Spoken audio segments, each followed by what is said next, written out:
আপনাকে হাত জোর করে বলতেছি, আমি এর জন্য মোটেও প্রস্তুত না।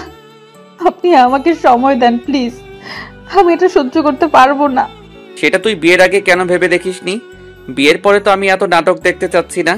তোর নাটক তোর কাছে রেখে দে। প্লিজ আপনার হাতে পায়ে ধরি, আমি বলতেছি, আমাকে ছেড়ে দেন। আমি আসি। আমাদের গল্পগুলো যদি ভালো লেগে থাকে তাহলে আমাদের চ্যানেলটি সাবস্ক্রাইব করুন। আপনার মাঝে কি মনুষ্যত্ব বলতে কিছু নেই? আপনাকে এত করে বলতেছি আমি একজনকে ভালোবাসি, পরিবারের চাপে আপনাকে আমি বিয়ে করতে বাধ্য হয়েছি, তারপর কেন আপনি আমার উপর জোর করতেছেন? আমি তোকে বিয়ে করেছি আমার শুধু স্বার্থ মেটানোর জন্য, এর থেকে বেশি কিছু না। আর তুই অন্য একজনকে ভালোবাসিস, তাহলে আমাকে বিয়ে করলি কিসের জন্য? আমি কখনো কল্পনাও করতে পারিনি আপনি মানুষটা এত পশুর মতো আচরণ করবেন আমার সাথে। আহা সোনা গো আমার, তাতে কি হবে? আমার কিচ্ছু হবে না। আমার শুধু প্রয়োজন তোর শরীর, আর কিছু না। তুই কাকে ভালোবাসিস সেটা দেখার সময় আমার নেই। আমি জঘন্যতম মানুষ দেখেছি, কিন্তু আপনার মতো জঘন্যতম পশুর সমতুল্য মানুষ আমি কখনো দেখিনি। কারণ আপনাকে আমি এত করে বলতেছি আমি পরিবারের চাপে পড়ে আপনাকে বিয়ে করেছি, আপনি আমার সরলতার সুযোগ নিয়ে আমাকে ভোগ করবেন? তোর এত কথা শোনার আমার সময় আছে বল? আমি তোকে বিয়ে করেছি কিসের জন্য? তোর কথা শোনার জন্য, নাকি আমার কথা তুই শুনবি? কোনটা? আমি কত দেখেছি যে ভালোবাসার মানুষকে পেতে অনেকেই সাহায্য করে, আপনি আমাকে একটু সাহায্য করবেন, তাহলেই তো হয়ে যায়। আপনি কেন এরকম করতেছেন আমার সাথে? আমি এত দয়ালু মনের মানুষ না। আর এখন কোনো কথা বলবি না। আর আমি যেটা করব, তোর ইচ্ছা হলে তুই আমাকে রেসপন্স করবি, না হলে নাই। প্লিজ, আমি যেটা করতে বলবো সেটাই করবি। আপনাকে হাত জোর করে বলতেছি, আমি এর জন্য মোটেও প্রস্তুত না। আপনি আমাকে সময় দেন প্লিজ, আমি এটা সহ্য করতে পারবো না। সেটা তুই বিয়ের আগে কেন ভেবে দেখিসনি? বিয়ের পরে তো আমি এত নাটক দেখতে চাচ্ছি না। তোর নাটক তোর কাছে রেখে দে। আমার চাহিদা আমাকে মেটানোর জন্য তুই বাধা প্রদান করবি না। প্লিজ আপনার হাতে পায়ে ধরি, আমি বলতেছি, আমাকে ছেড়ে দেন।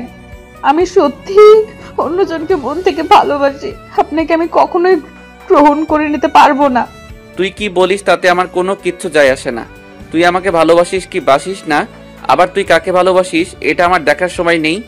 আমার যেটা প্রয়োজন আমি সেটা এখন নিতে চাচ্ছি। আপনি একটু বোঝার চেষ্টা করেন আমাকে, প্লিজ ছেড়ে দেন। এইরকম ভাবে আমাকে ব্যবহার করবেন না প্লিজ। আশিক প্রিয়াঙ্কার মুখ চেপে ধরলো হাত দিয়ে। প্রিয়াঙ্কা আর কোনো কথা বলতে পারলো না। প্রিয়াঙ্কা একদম অসহায়ের মতো আশিকের দিকে তাকিয়ে রইল, কিন্তু আশিক তো হায়নার মতো প্রিয়াঙ্কার ঠোঁটে নিজের ঠোঁট দুটো বসিয়ে দিল। প্রিয়াঙ্কা ছটফট করতে লাগলো, কিন্তু তাতে আশিকের কোনো কিছু যায় আসে না। আশিক হচ্ছে বড়লোক বাপের একমাত্র সন্তান। আশিক বিয়েটা করতে চায়নি, তার আব্বু আম্মু জোরাজুরিতে বিয়েটা করেছে সে।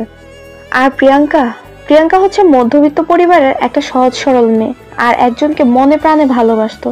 তার নাম হচ্ছে মাহিন। প্রিয়াঙ্কা আর মাহিনের সম্পর্ক ছিল দীর্ঘ 2 বছরের। এই 2 বছরের মধ্যে মাহিন প্রিয়াঙ্কাকে একবারের জন্য স্পর্শ করেনি। তাদের ভালোবাসাটা ছিল পবিত্র।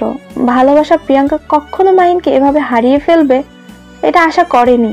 প্রিয়াঙ্কার মনে হচ্ছে তার আজকের দুনিয়ার সবকিছু ওলটপালট হয়ে যাচ্ছে। সে কখনো কল্পনা করেনি যে সে মাহিনকে ছাড়া অন্য কারো হয়ে যাবে এক রাতের মধ্যেই। তারপর আশিক প্রিয়াঙ্কাকে ইচ্ছে মতো ব্যবহার করতে লাগলো। প্রিয়াঙ্কা বাধা দেওয়ার চেষ্টা করছে, কিন্তু আশিকের শক্তির সাথে তার শক্তি কিছুই না।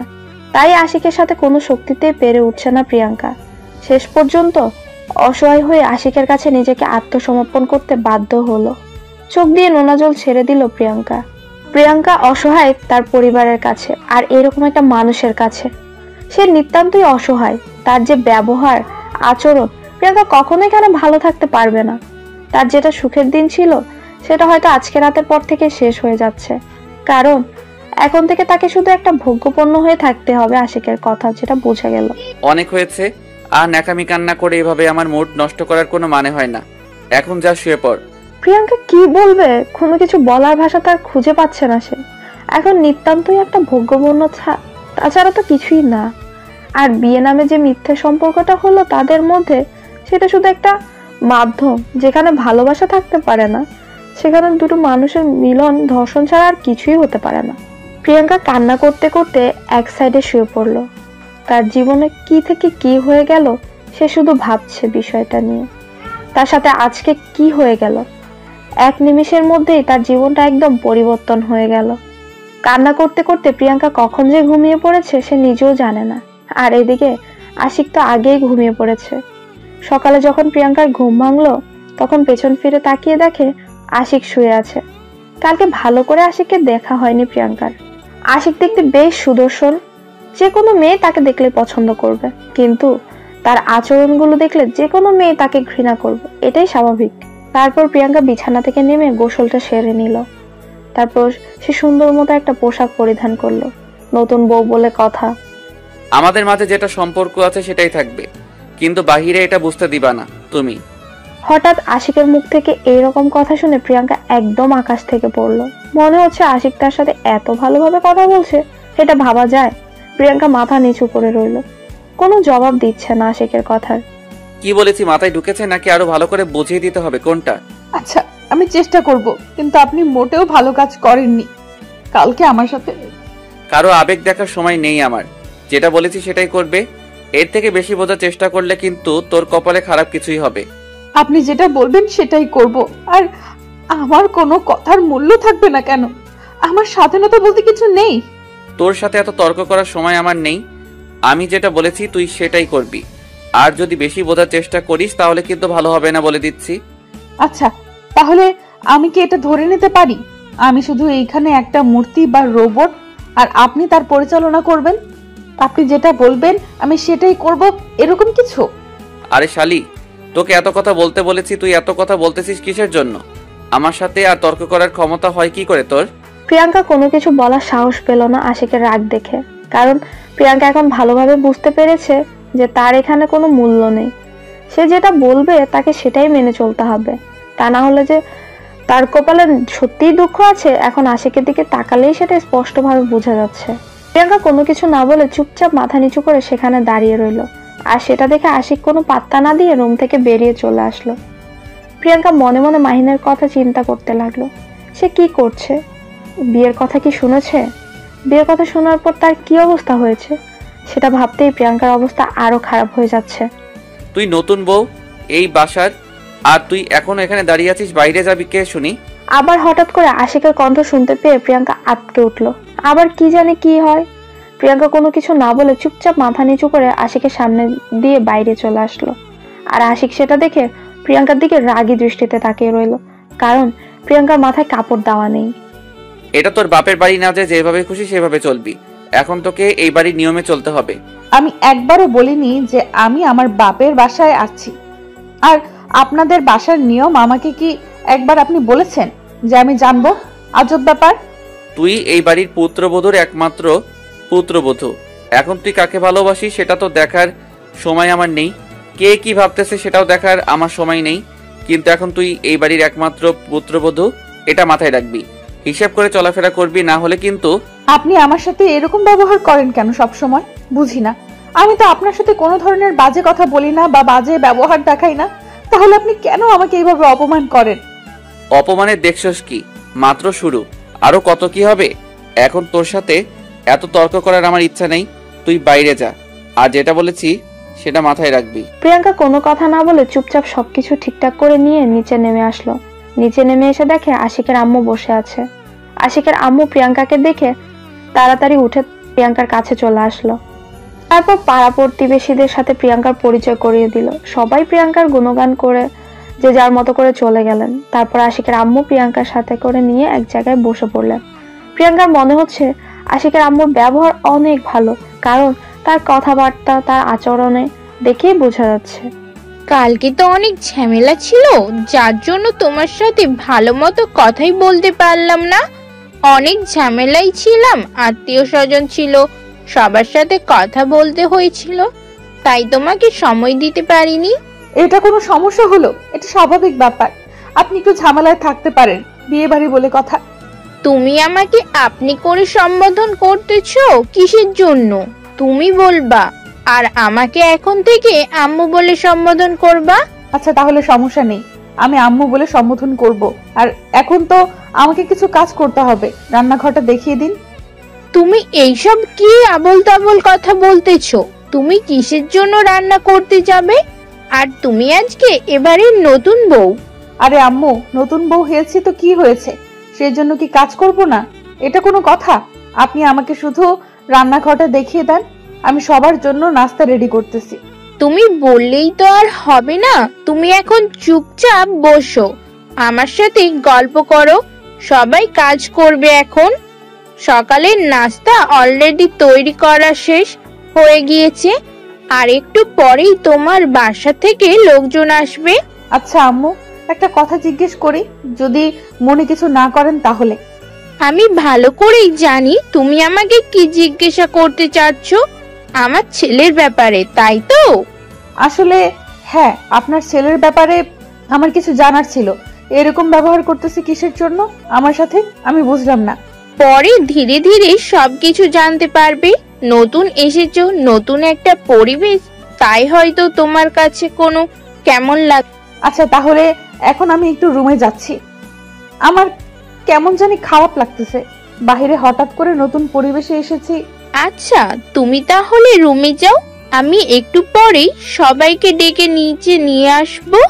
তখন তুমি আমার সহ সবার সাথে গল্প করবে, তোমার ভালো লাগবে। প্রিয়াঙ্কা সেখানে কোনো প্রকার কথা বলল না। আর প্রিয়াঙ্কার মন কেমন যেন আনচান আনচান করছে মাহিনের জন্য। প্রিয়াঙ্কা শুধু মাহিনের কথাই ভাবছে, তার কোনো কিছু ভালো লাগছে না। সবার সাথে কথা বলছে ঠিক আছে, কিন্তু তার মনের ভেতর কি চলছে সেটা শুধু সে নিজেই বুঝতে পারছে। প্রিয়াঙ্কার মনের অবস্থা প্রিয়াঙ্কা কাউকে বুঝতে দিচ্ছে না। সবার সাথে সুন্দর করে হাসি খুশি ভাবেই কথা বলার চেষ্টা করছে, কিন্তু তার মনের ভেতর তোলপাড় চলছে, সেটা একাই বুঝতে পারছে। প্রিয়াঙ্কা রুমে গিয়ে দেখে আশিক বিছানার উপর শুয়ে আছে আর ফোনে কার সাথে যেন কথা বলছে। প্রিয়াঙ্কা রুমে এসেছে দেখে আশিক হঠাৎ যে কিরকম একটা কাণ্ড করে বসলো সেটা প্রিয়াঙ্কার কল্পনার বাইরে ছিল। প্রিয়াঙ্কা কখনো কল্পনা করতে পারেনি হঠাৎ করে এইভাবে আক্রমণ করবে আশিক। প্লিজ এরকম করবেন না, আমি এটার জন্য মোটেও প্রস্তুত না। আপনি আমাকে ছেড়ে দেন। সেটা দেখার সময় আমার আছে নাকি? আমার যেটা প্রয়োজন আমি সেটা নিয়ে নেব। এখন তোর সেটা পছন্দ হলো কি হলো না, বা তোর ইচ্ছা থাকলেও কি থাকলো না, সেটা দেখার সময় আমার নেই। না, আপনি আমার সাথে এরকম করতে পারেন না। সব সময় জোর জবরদস্তি করতে পারেন না। আমারও একটা ইচ্ছা বলে কিছু আছে, স্বাধীনতা বলতে তো আমারও কিছু একটা আছে। তুই যখন থেকে আমাকে বিয়ে করেছিস তখন থেকে তো স্বাধীনতা বলতে কিছু নেই, তোর ইচ্ছা বলতে কিছু নেই। আপনি যে এরকম একটা পশুর সমান মন নিয়ে চলাফেরা করেন আমি কখনো বুঝতে পারিনি। সেটা দেখার সময় আমার নেই। এখন চুপচাপ যেটা করতেছি করতে দে, না হলে কিন্তু ভালো হবে না। একটু যদি ডিস্টার্ব করিস তাহলে কিন্তু। প্রিয়াঙ্কা আর কোনো কথা বলার সুযোগ পেল না। আশিক তার ঠোঁট দুটো দিয়ে প্রিয়াঙ্কা ঠোঁট দুটো আঁকড়ে ধরলো। প্রিয়াঙ্কা যতই নড়ানচড়া করছে আশিক ততই প্রিয়াঙ্কাকে কষ্ট দিচ্ছে। প্রিয়াঙ্কার অনেক খারাপ লাগছে, কি করবে ভেবে পাচ্ছে না। তাই সে বাধ্য হয়ে আশিকের ঠোঁটে কামড় বসিয়ে দিল। যেই প্রিয়াঙ্কা আশিকের ঠোঁটে কামড় বসিয়েছে আশিকের রাগ মনে হয় তেলে বেগুনে জ্বলে উঠল। আশিক প্রিয়াঙ্কাকে কোলে তুলে নিয়ে বিছানার উপর অনেক জোরে আছাড় মারলো, যার কারণে প্রিয়াঙ্কা অনেক ব্যথা পেল কোমরে। আশিকের এইরকম হায়নার মতো রূপ দেখে প্রিয়াঙ্কা একদম চুপ হয়ে গেল। সে আর কোনো কথা মুখ দিয়ে উচ্চারণ করার সাহস পেল না।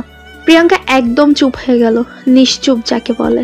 কোনো কিছু বললো না, একটু নড়াচড়াও করলো না, একদমই নিশ্চুপ। মনে হয় যেন দেহে প্রাণ আছে, কিন্তু দেহটা মরা। আশিক যেভাবে খুশি সেভাবেই উপভোগ করছে, আনন্দ নিচ্ছে। প্রিয়াঙ্কা চুপচাপ নীরবে কান্না করে যাচ্ছে, কোনো কথা বলছে না। যেখানে সে বৈধ দর্শন হচ্ছে, বৈধ দর্শন বলছি কারণ তাদের তো বিয়ে হয়ে গেছে তাই। বেশ কিছুক্ষণ পর আশিক প্রিয়াঙ্কাকে ছেড়ে দিয়ে বালিশের উপর মাথা রেখে প্রিয়াঙ্কাকে বুকে টেনে নিল। সেটা দেখে প্রিয়াঙ্কা অবাক হয়ে ওর দিকে কিছুক্ষণ তাকিয়ে রইল, তারপর ঘৃণার দৃষ্টিতে তাকিয়ে রইল আশিকের দিকে কিছুক্ষণ। আমাকে রাগ দেখিয়ে কোনো লাভ হবে না। আমার যখন যেটা খুশি আমি সেটাই করব। কারো রাগ দেখার সময় বা কারো মান অভিমান দেখার সময় আমার নেই, সেটা আগেই বলে রাখছি। আমি কোনো পশুর উপর রাগ দেখাতে চাই না, যে পশুর মতো সবসময় আচরণ করে তার সাথে আমি কোনো প্রকার কথা বলতে চাই না। তাতে আমার কিছু আসে যায় না। তুই আমার সাথে কথা বলবি কি বলবি না সেটা আমার দেখার সময় আছে নাকি? আমার যেটা খুশি আমি সেটাই করব। একদিন আপনার এই অহংকার থাকবে না, মনে রাখবেন কথাটা। সেদিন আপনি অনেক কান্না করবেন, অনেক, যেটা বলার বাহিরে। আর সেদিন আপনার পাশে কেউ থাকবে না। সেই দিনটার অপেক্ষায় আমি আছি। কবে সেই দিন আসবে আমি সেটার জন্য খুব আকুল আগ্রহে অপেক্ষা করতেছি। আমি চাই সেই দিন আমার জীবনে আসুক। মুখ দিয়ে কথাটা যতটা বলা সহজ বা মনে করতেছেন বিষয়টা যত সহজ, যখন বাস্তবতার সম্মুখীন হবেন তখন বুঝতে পারবেন। তোকে এত জ্ঞান দিতে হবে না, চুপচাপ তুই তোর মতো গিয়ে কাজ কর যা, আর আমার সামনে তোকে থাকতে হবে না। প্রিয়াঙ্কা আশিককে কি আর বলবে, যেখানে সে একটা ভোগ্যপূর্ণ, তার সাথে কথা বলা গুরুত্বহীন ছাড়া কিছুই না। যার কাছে তার কোনো ছিটে ফোটার গুরুত্ব নেই, তার সাথে কথা বলেই বা কি লাভ। এখানে যে তাকে থাকতেই হবে, এখান থেকে বাসায় যেতে পারবে না, কারণ বিয়ের পর তার মা বাবাও বলে দিয়েছে তাকে আর বাসায় নিয়ে যাবে না, কারণ সে নাকি কলঙ্ক তাদের। এটা প্রিয়াঙ্কার আব্বু আম্মু মনে করেন। তাই প্রিয়াঙ্কা যতই কষ্ট হোক না কেন তাকে এখানে থাকতে হবে। সে চাইলেও তার বাসায় যেতে পারছে না, ইচ্ছা থাকা সত্ত্বেও তার বাসায় যাইতে পারবে না সে। যদি সে এখানে মরেও যায় তাহলে তাকে এখানেই মাটি চাপা দেওয়া হবে, তারপরও তাকে বাসায় নেওয়া যাবে না। প্রিয়াঙ্কা চুপচাপ বিছানা থেকে উঠে গিয়ে সোফায় শুয়ে পড়লো, আর এদিকে আশিক বিছানায় শুয়ে ঘুমে তাকে আর দেখায় কে। আর প্রিয়াঙ্কা কান্না করতে করতে কখন যে ঘুমিয়ে পড়েছে সে নিজেও জানে না। আম্মু, ভাবি কোথায়? এখনো তো দেখলাম না ভাবিকে। সেই গত রাতে দেখেছি, তারপর থেকে তো এখনো দেখলামই না। কি জানি, সকালে একটু এসেছিল, হয়তো ঘুমাচ্ছে। তুই দেখতে পারিস না? আমাকে জ্বালাচ্ছিস কিসের জন্য? দেখতেছিস না আমি কাজ করতেছি? তোমার একটা খাটাস ছেলে আছে না, সে তো আমাকে দেখলে কত কি বলবে, তার জন্য তার সামনে এখন যাইতে চাচ্ছি না। যখন যাই তার পড়াশোনার খবর চলে আর বলে পড়াশোনা কেমন চলতেছে। এসব শুনতে কি ভালো লাগে সবসময় বলো? সেটা তো তোর ভালোর জন্যই বলে, তাই না? তোর খারাপ তো চায় না সে, তোর ভবিষ্যৎ ভালো চাই বলেই তোকে একটু শাসন করে। সেটা তোর যদি না ভালো লাগে তাহলে তো তোকে বাসায় রাখা যাবে না, তাহলে বোর্ডিং স্কুলে রেখে আসতে হবে। তুমিও তাহলে স্বার্থপরের মতো কথা বলতেছো। ভাইয়া কথা বলে, তুমিও এই কথা বলো। থাকবো না আমি বাসায়, আমি চলে যাবো বোর্ডিং স্কুলে। দেখবো কেমনে থাকো তুমি একা বাসায়। আমিও তো সেটাই চাচ্ছি, তুই চলে যা। এখন আমার একটা মেয়ে নিয়ে এসেছি, বুঝতে পারছিস? তোর ভাবিকে আমি মেয়ে বানিয়ে নিয়েছি, তার সাথে গল্প করে থাকবো। তুই বোর্ডিং স্কুলে চলে যা, পড়াশোনা ভালো করে কর। বুঝতে পেরেছি, আমাকে কেউ ভালোবাসে না। দেখি নতুন যে মেহমান এসেছে সে কতটা আমাকে ভালোবাসে। সে যদি আমাকে একটু ভালো না বাসে তাহলে আমি সত্যি সত্যি চলে যাব, থাকবো না, অনেক দূরে চলে যাব।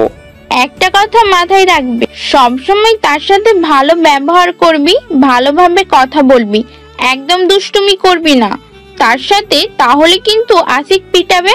আমি তোমার ছেলেকে ভয় পাই নাকি? সে যদি আমার সাথে খারাপ ব্যবহার করেছে এরপর থেকে, তাহলে আমিও তার প্রতিবাদ করে দেখিয়ে দিব, দেখে নিও। আচ্ছা, সেটা পরে দেখা যাবে। এখন তুই আমার সাথে এত তর্ক করছিস, কি ব্যাপার? কি তোর কি কোনো কিছু লাগবে, নাকি এমনিতেই তর্ক করছিস? এখন কিচ্ছু লাগবে না, আমি শুধু আসলাম আমার সেই আধুনিক ভাবিটা কোথায় তার একটু চাঁদ মুখখানা দেখি। কালকে তো ভালোভাবে দেখতেই পাইনি ঘুমের জন্য। তাদের রুমে গিয়ে দেখতে পারিস, তার সাথে কথা বললে নিতে পারিস তো। আমি কিন্তু তোকে পরিচয় করিয়ে দেব না, নিজে থেকে যদি পরিচয় হতে পারিস তাহলে ভালো, আর না পারলে আমার কোনো কিছু করার নেই। আমি মাঝে মাঝে কনফিউজড হয়ে যাই, তুমি কি আসলে আমার মা নাকি অন্য কেউ? তুমি যেভাবে আমার সাথে মাঝে মাঝে আচরণ করো আমার অনেক হিংসা হয়। আমার ভাইয়ের সাথে আর তার সাথে কত ভালোভাবে আচরণ করো তুমি। ওরে হতচ্ছাড়া, এই বয়সে এই কথা মুখ দিয়ে বের হচ্ছে? না জানি বড় হলে আরো কত কথা বের হবে তোর মুখ থেকে।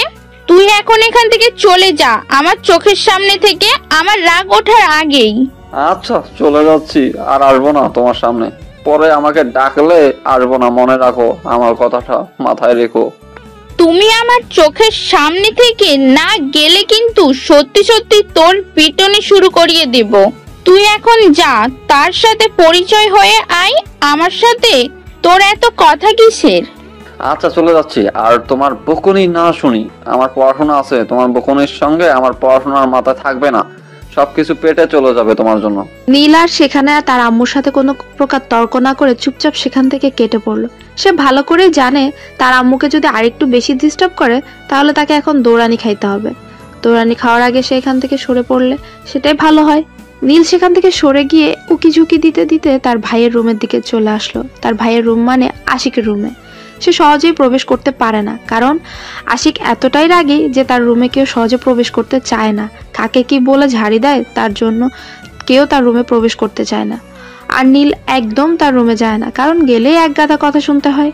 নীল সেখানে গিয়ে দেখে ভেতর থেকে রুমের দরজা লক করে দেওয়া। তাই নীল এখন কি করবে ভেবে পাচ্ছে না। দরজা কড়া নাড়বে নাকি এখান থেকে চলে যাবে। কিন্তু নীলের কেমন জানি মনটা মানছে না। তার কেন জানি তার নতুন ভাবির সাথে কথা বলতে ইচ্ছে করছে। নীল এক প্রকার ভয়ভীতি দূর করে দরজা কড়া নাড়তে লাগলো। হঠাৎ করে দরজা এতবার কড়া নাড়ার ফলে প্রিয়াঙ্কার ঘুমটা ভেঙে গেল। সে উঠে দরজাটা খুলে দিয়ে দেখে সামনে একটা পিচ্চি ছেলে দাঁড়িয়ে আছে আর ড্যাব ড্যাব করে প্রিয়াঙ্কাকে দিকে তাকিয়ে আছে। কি হলো বাবু, কি হয়েছে বলবে? এভাবে যে দরজায় কড়া নাড়তেছো, ব্যাপার কি, কোনো সমস্যা?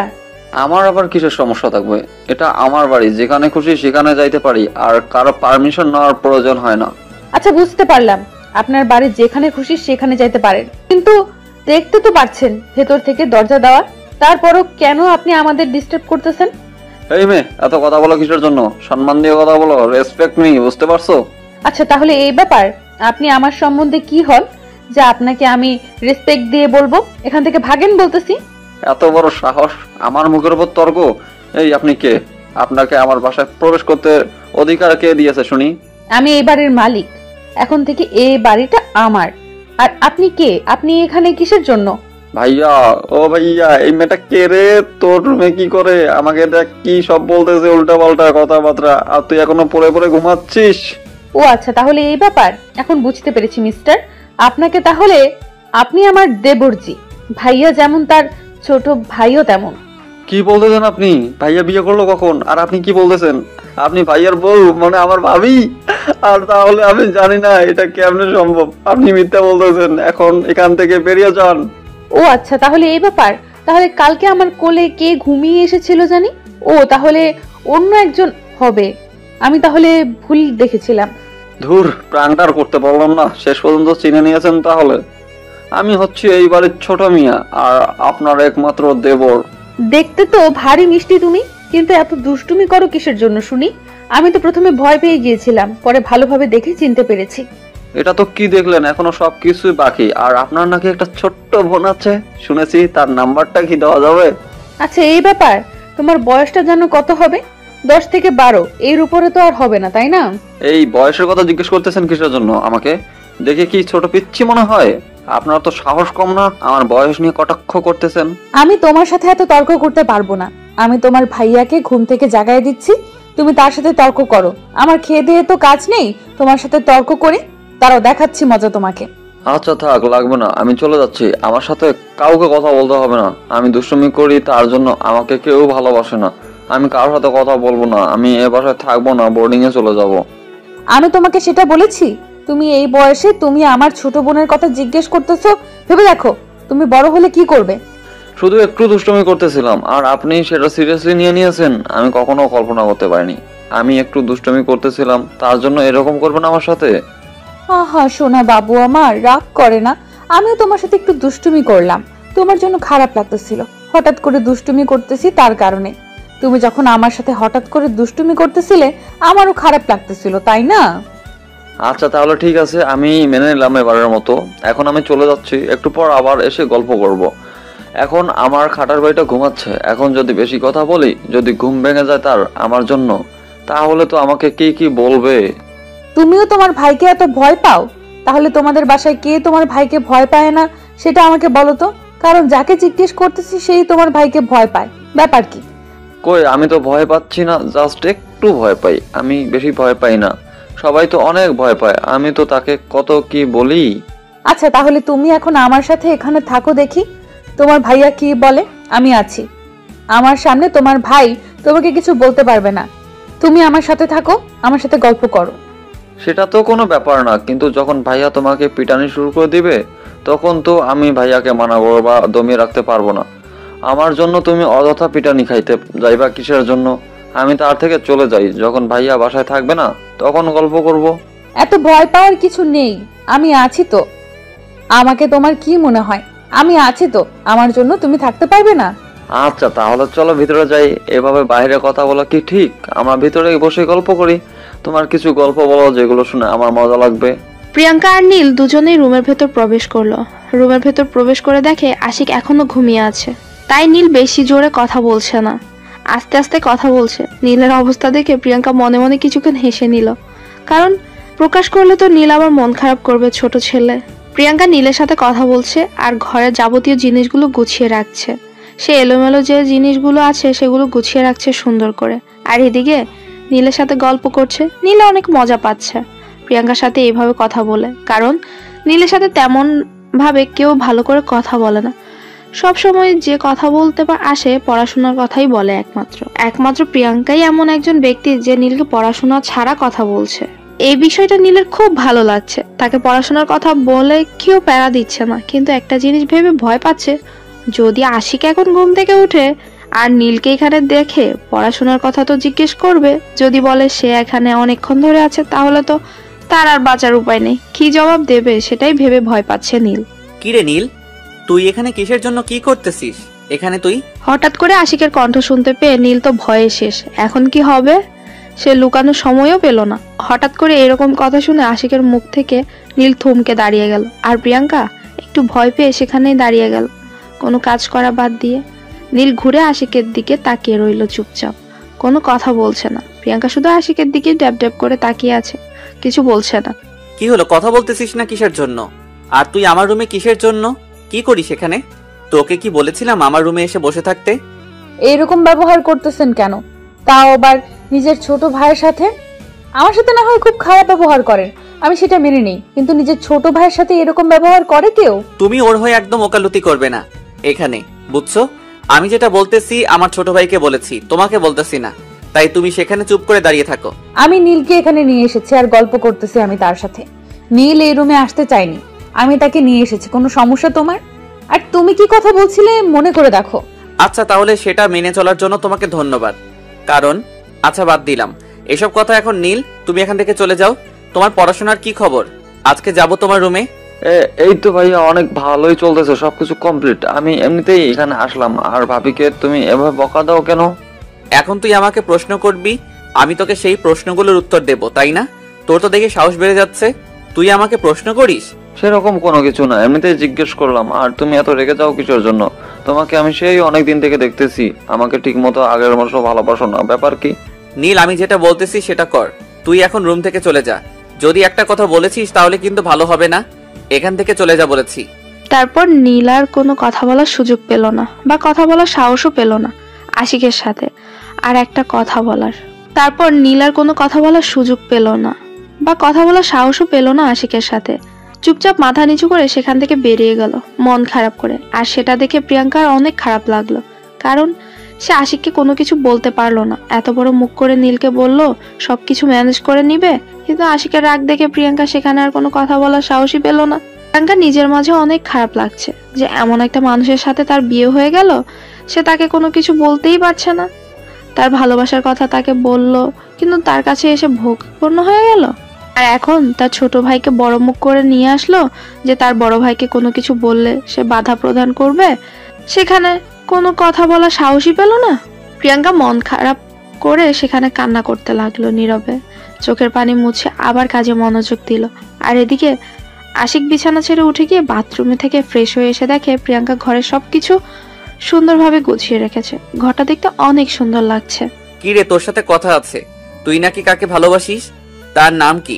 তার ডিটেলস দে, দেখা করব। কেন তার সাথে দেখা করে তাকে কি মারপিট করবেন? আপনাকে আমি কেন তার পরিচয় দেব, কেন তার ডিটেলস দেব? তোকে যেটা বলেছি সেটাই কর। এত কথা বলিস কিসের জন্য? ডিটেলস চাইছি, তুই আমাকে ডিটেলস দিবি, তা না করে আমার সাথে তর্ক করতেছিস কিসের জন্য? আমাকে যদি মেরে ফেলেন আপনি, তাও আমি তার সম্পর্কে কোনো কথা বলবো না, আপনার মতো পশুর মতো একটা মানুষকে। দেখ, ভালো হবে না বলে দিচ্ছি। যেটা বলতেছি সেটা বলে দে, না হলে কিন্তু তোর কপালে দুঃখ আছে। আমি সেটা ভালো করে জানি, আমাকে আবার নতুন করে মনে করিয়ে দিতে হবে না। আমার মাথায় আছে যে আমার কপালে দুঃখ আছে। আর আপনি আমার উপরে যেটাই করেন না কেন, আমি তার সম্পর্কে আপনাকে কিছুই বলবো না। কিসের জন্য বলবি না বল? তোকে বলতে হবে। যদি না বলিস তাহলে আমি বাধ্য করব। আর যদি আমি তাকে খুঁজে বের করি কোনোভাবে কারো কাছ থেকে ডিটেলস নিয়ে, তাহলে কিন্তু আমি তাকে খুন করে ফেলবো। আমি কি বলেছি আমার দেহে যতক্ষণ প্রাণ আছে ততক্ষণ আমার মুখ দিয়ে তার সম্পর্কে কোনো কথা উচ্চারণ হবে না। আর যদি পারিস তুই তাকে খুঁজে বের করে নিস। তোর সাহস তো দেখতেছি সত্যি সত্যি অনেক বেড়ে যাচ্ছে দিনের পর দিন। বুঝলাম না তোর এত সাহস বাড়ার কারণ কি? তুই আমাকে তুই তুকারি করে কথা বলতেছিস? আমার রাগ উঠে গেলে আমি ভালো মতো কথা বলতে পারি না, আমার মুখ দিয়ে যা তা বের হয়। তার জন্য আমি সরি, মাফ চেয়ে নিচ্ছি। আগে কথা বলবি ভেবেচিন্তে কথা বলবি, পরে আবার মাপ চাইবি আমি মাপ করে দিব, এতটা ভালো মানুষ আমি না। আচ্ছা, আমাকে এত কষ্ট দিয়ে আপনি কি মজা পান? আপনি কার রাগ আমার উপরে দেখাচ্ছেন আমাকে প্লিজ বলবেন? আমি তোকে যখন যেটা বলবো তোকে সেটাই করতে হবে। যদি বাহিরে কিছু করিস বা আমার কথা না শুনিস তাহলে সত্যি সত্যি তোর যে কি করব আমি নিজেও জানি না। আমি তো কোনো ধরনের ভুল করিনি। আমি শুধু আপনাকে বিয়েটা করেছি, আর আমি আপনাকে শুধু একটা কথা বলেছি যে আমি অন্য একজনকে ভালোবাসি। আপনাকে শুধু আমি এই কথাটাই বলেছি, আর তো কোনো খারাপ কথা বলিনি। আপনি আমার সাথে কেন সেই প্রথম দিন থেকে খারাপ ব্যবহার করতেছেন? তোর এত কৈফিয়ত আমি তোকে দিতে পারবো না। আমি যেটা বলবো সেটাই হবে। তোর যদি এতই কথা জানার ইচ্ছা থাকে তাহলে চুপচাপ এখানে বসে থাক। আমি যখন যেটা বলবো সেটাই শুনবি। আমি যদি কোনো প্রকার ভুল করে থাকি আমাকে মাফ করে দিবেন। আর আমি একজনকে ভালোবাসি, আপনাকে আমি কখনো ভালোবাসতে পারবো না। আপনি শুধু আমার দেহটাকেই ভোগ করতে পারবেন, আমার মনটা পর্যন্ত কখনোই যাইতে পারবেন না। কথাটা মাথায় রাখেন। তোর মন দিয়ে আমি কি করব? দেহটাই তো সবকিছু। তোর মন আমার লাগবে না। তোর মন তুই কোথায় রাখছিস সেটা দেখার সময় নাই, কিন্তু আমার পারমিশন ছাড়া এই বাসা থেকে যদি বের হয়েছিস তাহলে তোর সেই পা আমি কেটে ফেলবো। আপনি যতই শাসন আছে, যত যাই করুন, আপনার যত শাসন আছে, যত যাই করুন না কেন, আমার ভালোবাসার মানুষ যদি আমাকে নিতে আসে তাহলে আমি এক সেকেন্ডও এখানে থাকবো না। পারলে যা করার করবেন, যত অত্যাচার করার আছে করিয়েন, আমি বাধা দেব না। সময় আসুক সেটা দেখা যাবে। থাকিস কি থাকিস না সেটা আমি দেখে নেব। আর তোর ভালোবাসার মানুষ কিভাবে এখানে অবধি আসতে পারে আমি সেটাও দেখে নিব। একদিন আপনার এই দম্ভ থাকবে না, দেখবেন। সেদিন আপনাকে রাস্তায় রাস্তায় কান্না করতে হবে। তোর এই কথাগুলো না আমার কাছে এমন আঘাত করে যেটা বলার বাইরে। তুই আমার সাথে কথা বলবি না? আচ্ছা, আমি আপনার সাথে কথা বলবো না, তাতে আমার কোনো সমস্যা? আমার কোনো সমস্যা নেই তো। আমার মেজাজ গরম করাবি না সব সময়। আমার সাথে তোকে কথা বলতে নিষেধ করেছি, তারপরও কিসের জন্য তুই আমার সাথে কথা বলিস? আপনি সব সময় আমার সাথে এরকম খারাপ ব্যবহার করেন কিসের জন্য? আমি তো আপনার সাথে খারাপ ব্যবহার করি না। আমার যা ইচ্ছা আমি তাই করব। তোকে কথা বলতে হবে না আমার সাথে। তুই চুপচাপ বসে থাক, আর আমার ভোগ পণ্য হয় এখানে পড়ে থাকবি, আর বেশি কথা বলবি না। আমাকে যদি আপনার ভালো না লাগে তাহলে আমাকে ছেড়ে দেন। আমার মতো আমি যেদিকে মন চায় সেদিকে চলে যাই। এত সহজ হলে তো ছেড়ে দিতাম, এভাবে তোকে ধরে রাখতাম না। সম্ভব না, তাই তোকে ছেড়ে দেওয়া যাবে না। আমাকে ছেড়ে দেওয়া যাবে না, আমার সাথে খারাপ ব্যবহার করবেন? আমি তো মানুষ, তাই না? আমি তো কোনো পশু না যে আমাকে যেমন করে খুশি তেমন করে ব্যবহার করবেন। আমার ইচ্ছা বলতে কিছু আছে নাকি? আমার স্বাধীনতা বলতে একটা কথা আছে। তোকে কতবার বলেছি তুই আমার সাথে তর্ক করবি না। তর্ক করলে আমার প্রচুর পরিমাণ রাগ উঠে যায়, আর আমি তোকে এখন কি যে করব। কথাটা বলে আশিক প্রিয়াঙ্কাকে একদম হাত দিয়ে চেপে ধরলো। প্রিয়াঙ্কার গলায় তার হাতের ছাপ বসিয়ে দিল। প্রিয়াঙ্কা অস্থির হয়ে যাচ্ছে আশিকের এইরকম কাণ্ড দেখে। প্রিয়াঙ্কা কোনো কিছু বলতে পারছে না। আশিকের শক্তির সাথে প্রিয়াঙ্কা পেরেও উঠছে না। প্রিয়াঙ্কার মনে হচ্ছে তার জীবন এখানেই শেষ, কারণ আশিক এমন ভাবে তার গলা চেপে রেখেছে প্রিয়াঙ্কার শ্বাস বন্ধ হয়ে যাচ্ছে। প্রিয়াঙ্কা নিঃশ্বাস নিতে পারছে না। প্রিয়াঙ্কা কি করবে না করবে ভেবে পাচ্ছে না। শেষ পর্যন্ত কোনো কিছুর উপায় না পেয়ে আশিকের হাতে কামড় বসিয়ে দিল। শরীরে যত শক্তি ছিল সব শক্তি প্রয়োগ করে আশিকের হাতে কামড় বসিয়ে দিল। আশিক ব্যথায় কুকিয়ে উঠে প্রিয়াঙ্কার গলা ছেড়ে দিল, আর প্রিয়াঙ্কা অনেক জোরে জোরে শ্বাস নিতে লাগলো।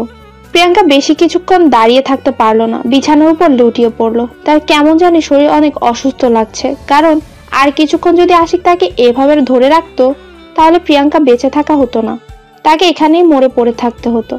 আর তার পরিবার থেকে কেউ এখানে তাকে বাঁচানোর জন্য এগিয়েও আসতো না। প্রিয়াঙ্কা কখন যে জ্ঞান হারিয়ে ফেলেছে সে নিজেও জানে না। যখন তার জ্ঞান ফিরল তখন দেখে আশিকের কোলে মাথা রেখে শুয়ে আছে, আর আশিক তার দিকে এক দৃষ্টিতে তাকিয়ে আছে। প্রিয়াঙ্কা তাড়াতাড়ি আশিকের কোল থেকে নিজের মাথাটা সরিয়ে বালিশের উপর মাথা রাখলো। যখন প্রিয়াঙ্কা তার মাথাটা আশিকের কোল থেকে সরিয়ে বালিশের উপর রাখলো, আশিক আবার প্রিয়াঙ্কাকে ধরে তার কোলে শুইয়ে দিল আর মাথায় তেল মালিশ দিতে লাগলো। যখন আশিক খেয়াল করে দেখলো যে প্রিয়াঙ্কা জ্ঞান হারিয়ে ফেলেছে, তখন আশিকের হুঁশ ফিরে এসেছে যে সে কি করতে চলেছে একটু আগে। আমার সাথে কাউকে ভালো ব্যবহার আর দেখাতে হবে না। আমাকে এখন ছেড়ে দিলে ভালো হয়। আমি একা থাকতে চাচ্ছি। বেশি কথা বলতে পারবো না, আমার যা ইচ্ছা তাই করতেছি। যদি একটু ডিস্টার্ব দেওয়ার চেষ্টা করিস তাহলে কিন্তু তোর কপালে আজকে অনেক দুঃখ আছে। কি আর দুঃখ আছে? মেরে ফেলবেন তো? আচ্ছা, এবার আর আমি কোনো ধরনের শক্তি প্রয়োগ করব না। এখন তো আমি আপনার কোলে মাথা দিয়ে আছি, নেন, যেমন করে খুশি তেমন করে মেরে ফেলেন, আমি আপনাকে কিচ্ছু বলবো না। বলতেছি না বেশি কথা বলবি না, মাথা গরম আছে। আর একটা কথা বলবি না, যদি বলিস তাহলে কিন্তু ভালো হবে না, বলে দিচ্ছি। যেটা করতেছি করতে দে, না হলে কিন্তু কি করব নিজেও জানি না, মাথা কিন্তু ঠিক নেই। আজকে আপনাকে বলতে হবে কেন আপনি আমার সাথে এরকম খারাপ ব্যবহার করেন, না হলে কিন্তু আমি আপনাকে কখনোই ক্ষমা করব না। আমি কি একবারও বলেছি তুই আমাকে ক্ষমা কর? আর আমি কি একবারও তোর কাছে ভুল স্বীকার করেছি যে তুই আমাকে ক্ষমা করবি? এখন যেটা করতেছি করতে দে, না হলে কি করবেন? মেরে ফেলবেন? মেরে ফেলেন, সমস্যা নেই তো। আমার বাসা থেকে কেউ আপনাদের কিচ্ছু বলবে না। আমার মতো একটা কলঙ্ককে কেউ ভালোবাসে না। আর আপনি কেন ভালোবাসতে যাবেন? আমি যেটা বলতেছি সেটা কর। আমি এখন তোর সাথে কোনো প্রকার এসব নিয়ে কথা বলতে চাচ্ছি না।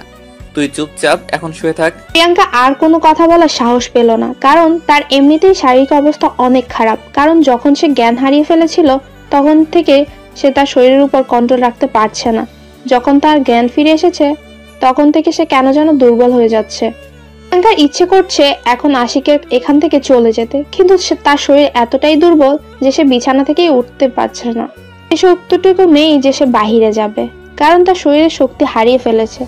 তাই বাধ্য হয়ে প্রিয়াঙ্কা আশিকের কোলেই শুয়ে থাকতে হলো। তা না হলে কখনোই প্রিয়াঙ্কা আশিকের কোলে শুয়ে থাকতো না।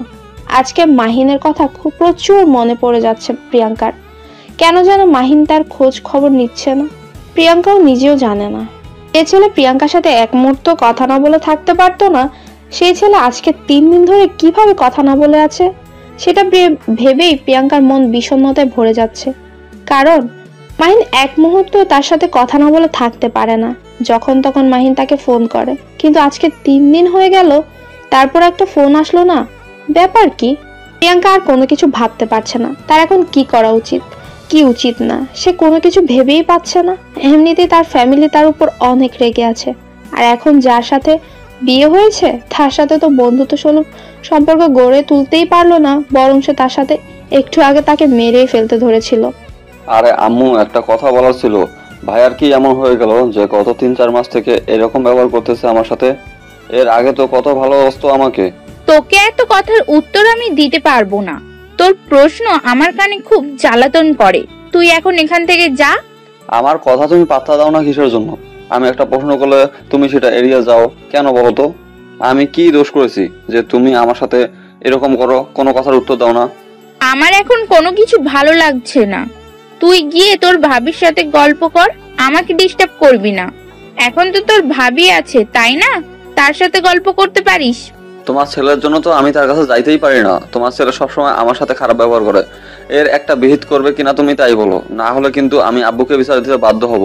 তোর কিন্তু দিন দিন পাকনামি বেশি হয়ে যাচ্ছে। পড়াশোনার খবরই নাই, সব সময় দেখতেছি তুই আমার সাথে না হলে তোর ভাইয়ার সাথে লেগে থাকতেছিস। ব্যাপার কি? আচ্ছা, আমিও যখন বড় হব আমাকেও তো বিয়ে দিবে তাই না? তাহলে আমার বউয়ের সাথে যদি কেউ কথা বলে তাহলে কিন্তু আমিও তার সাথে এরকম ব্যবহার করবো তাই না? ওরে হতচ্ছাড়া, তোর তো দেখতেছি দিন দিন বুদ্ধি জ্ঞান লোপ পাচ্ছে। কারণ তুই এখন দেখতেছি অন্যমনস্ক হয়ে যাচ্ছিস। তোর বয়স কত? তুই মাত্র ক্লাস 7-এ পড়িস, আর তুই এখন বলতেছিস বিয়ের কথা। দাঁড়া, তোর ভাইয়াকে বিষয়টা বলতেছি। তুমি সবসময় আমাকে ভাইয়ার ভয় দেখাও কিসের জন্য বুঝি না। ভাইয়া আমাকে কি করবে? কিছুই করতে পারবে না। তুমি শুধু আমাকে ভাইয়ার ভয় দেখাও। তুমি আমাকে বলো কবে দিবা আমার বিয়ে? কি বললি তুই? আর একবার বল, আমি একটু কানে কম শুনছি তো ইদানিং। আর একবার বল, তাহলে ভালো হবে। তাই নাকি? তাহলে তো তোমাকে কানের ডক্টর দেখাতে হয়। তাহলে আজকে চলো কানের ডক্টরের কাছে যাই, গিয়ে তোমার কানটা পরিষ্কার করে নিয়ে আসি। আর আমি তোমাকে বইয়ের কথা বলতেছি। তাই নাকি? আচ্ছা, আশিককে আমি ব্যাপারটা বলছি, তারপর দেখছি তোর কি বিচার করা যায়। এখন তো যতই বলিস তুই আমার কথা শুনবি না, কারণ এখন তোর বয়স বেড়ে গিয়েছে আর এতই পাগলামি করছিস যে আমার ধোঁয়া ছোঁয়ার বাইরে চলে যাচ্ছিস। এখন আমি আশিককে কথাটা জানাতে বাধ্য হব। আরে আম্মু, তুমি এত রাগ দেখাও কেন আমার উপর? বুঝি না, আমি কোনো ভুল কথা বলেছি? আমি তো সত্যি কথা বললাম। আমার বই লাগবে, নতুন বই। আমি কানে ঠিক শুনছি, আমি কানে কম শুনবো কিসের জন্য? তুই যেটা বলেছিস আমি শুনেছি, আর এখন ন্যাকামি করতে হবে না। আমি তোর ভাইয়াকে বিষয়টা বলতেছি একটু পর। প্লিজ আম্মু, তুমি একটু বোঝার চেষ্টা করো। আমি তোমাকে বইয়ের কথা বলেছি, আর তুমি কি না কি শুনেছো, আর সেটা নিয়ে এখন ভাইয়াকে বিচার দিবে? এটা ঠিক বলো? তোমার ছোট্ট ছেলেটাকে যে এত নির্যাতন করবে, তোমার বড় ছেলে তোমার সহ্য হবে? সেটা পরে দেখা যাবে। এখন তুই যেটা বলেছিস সেটার জন্য ক্ষমা চাইবি আমার কাছে, না হলে কিন্তু সত্যি সত্যি বিচার দেব। আচ্ছা আম্মু, আমি আমার ভুল স্বীকার করতেছি। আমি আর কখনো তোমাকে বলবো না আমার নতুন বই কিনে দেওয়ার কথা। আমি আব্বুকে বলবো এখন থেকে, আমাকে মাফ করে দিও। ওরে হতচ্ছাড়া, তুই কি সত্যি সত্যি স্বীকার করবি নাকি? আমি তোর ভাইয়াকে বিচার দেব কোনটা? যদি আশিকের কাছে বিচার যায় তাহলে তোর অবস্থা কি হবে তুই ভেবে দেখ। আচ্ছা আম্মু, আমি ভুল স্বীকার করে নিচ্ছি, প্লিজ তুমি আমাকে মাফ করে দাও। এখন আমি ভাবির কাছে যাচ্ছি, দেখি তোমার খাটার ছেলেটা এখনো রুমে আছে নাকি ভাবি একা। ভাবি একা থাকলে তো সেই রকম একটা গল্প হবে। নীল তার আম্মুকে কথাটা বলে নীল সেখান থেকে চলে আসলো। ধীরে ধীরে আবার তার ভাইয়ার রুমের দিকে এগোতে লাগলো। তার ভেতরে ভয় লাগছে, কিন্তু সাহস জুগিয়ে যাচ্ছে। তার মনে হচ্ছে এই সময় তার ভাইয়া বাসায় থাকে না, বাইরে গিয়ে আড্ডা দেয়। আজকে হয়তো চলে গিয়েছে, তখন যা ব্যবহার করলো, এখন তো রুমে থাকার কথা না। নীল কোনো কিছু না ভেবে তাড়াতাড়ি রুমের কাছে চলে আসলো আর দরজা খোলা পেয়ে ভেতরে প্রবেশ করে নিল। ভিতরে প্রবেশ করে দেখে আশিক প্রিয়াঙ্কাকে কোলে তুলে রেখেছে, আর প্রিয়াঙ্কা সেখানে শুয়ে আছে। হঠাৎ করে আশিক নীলকে দেখে একটু অস্থির বোধ করলো।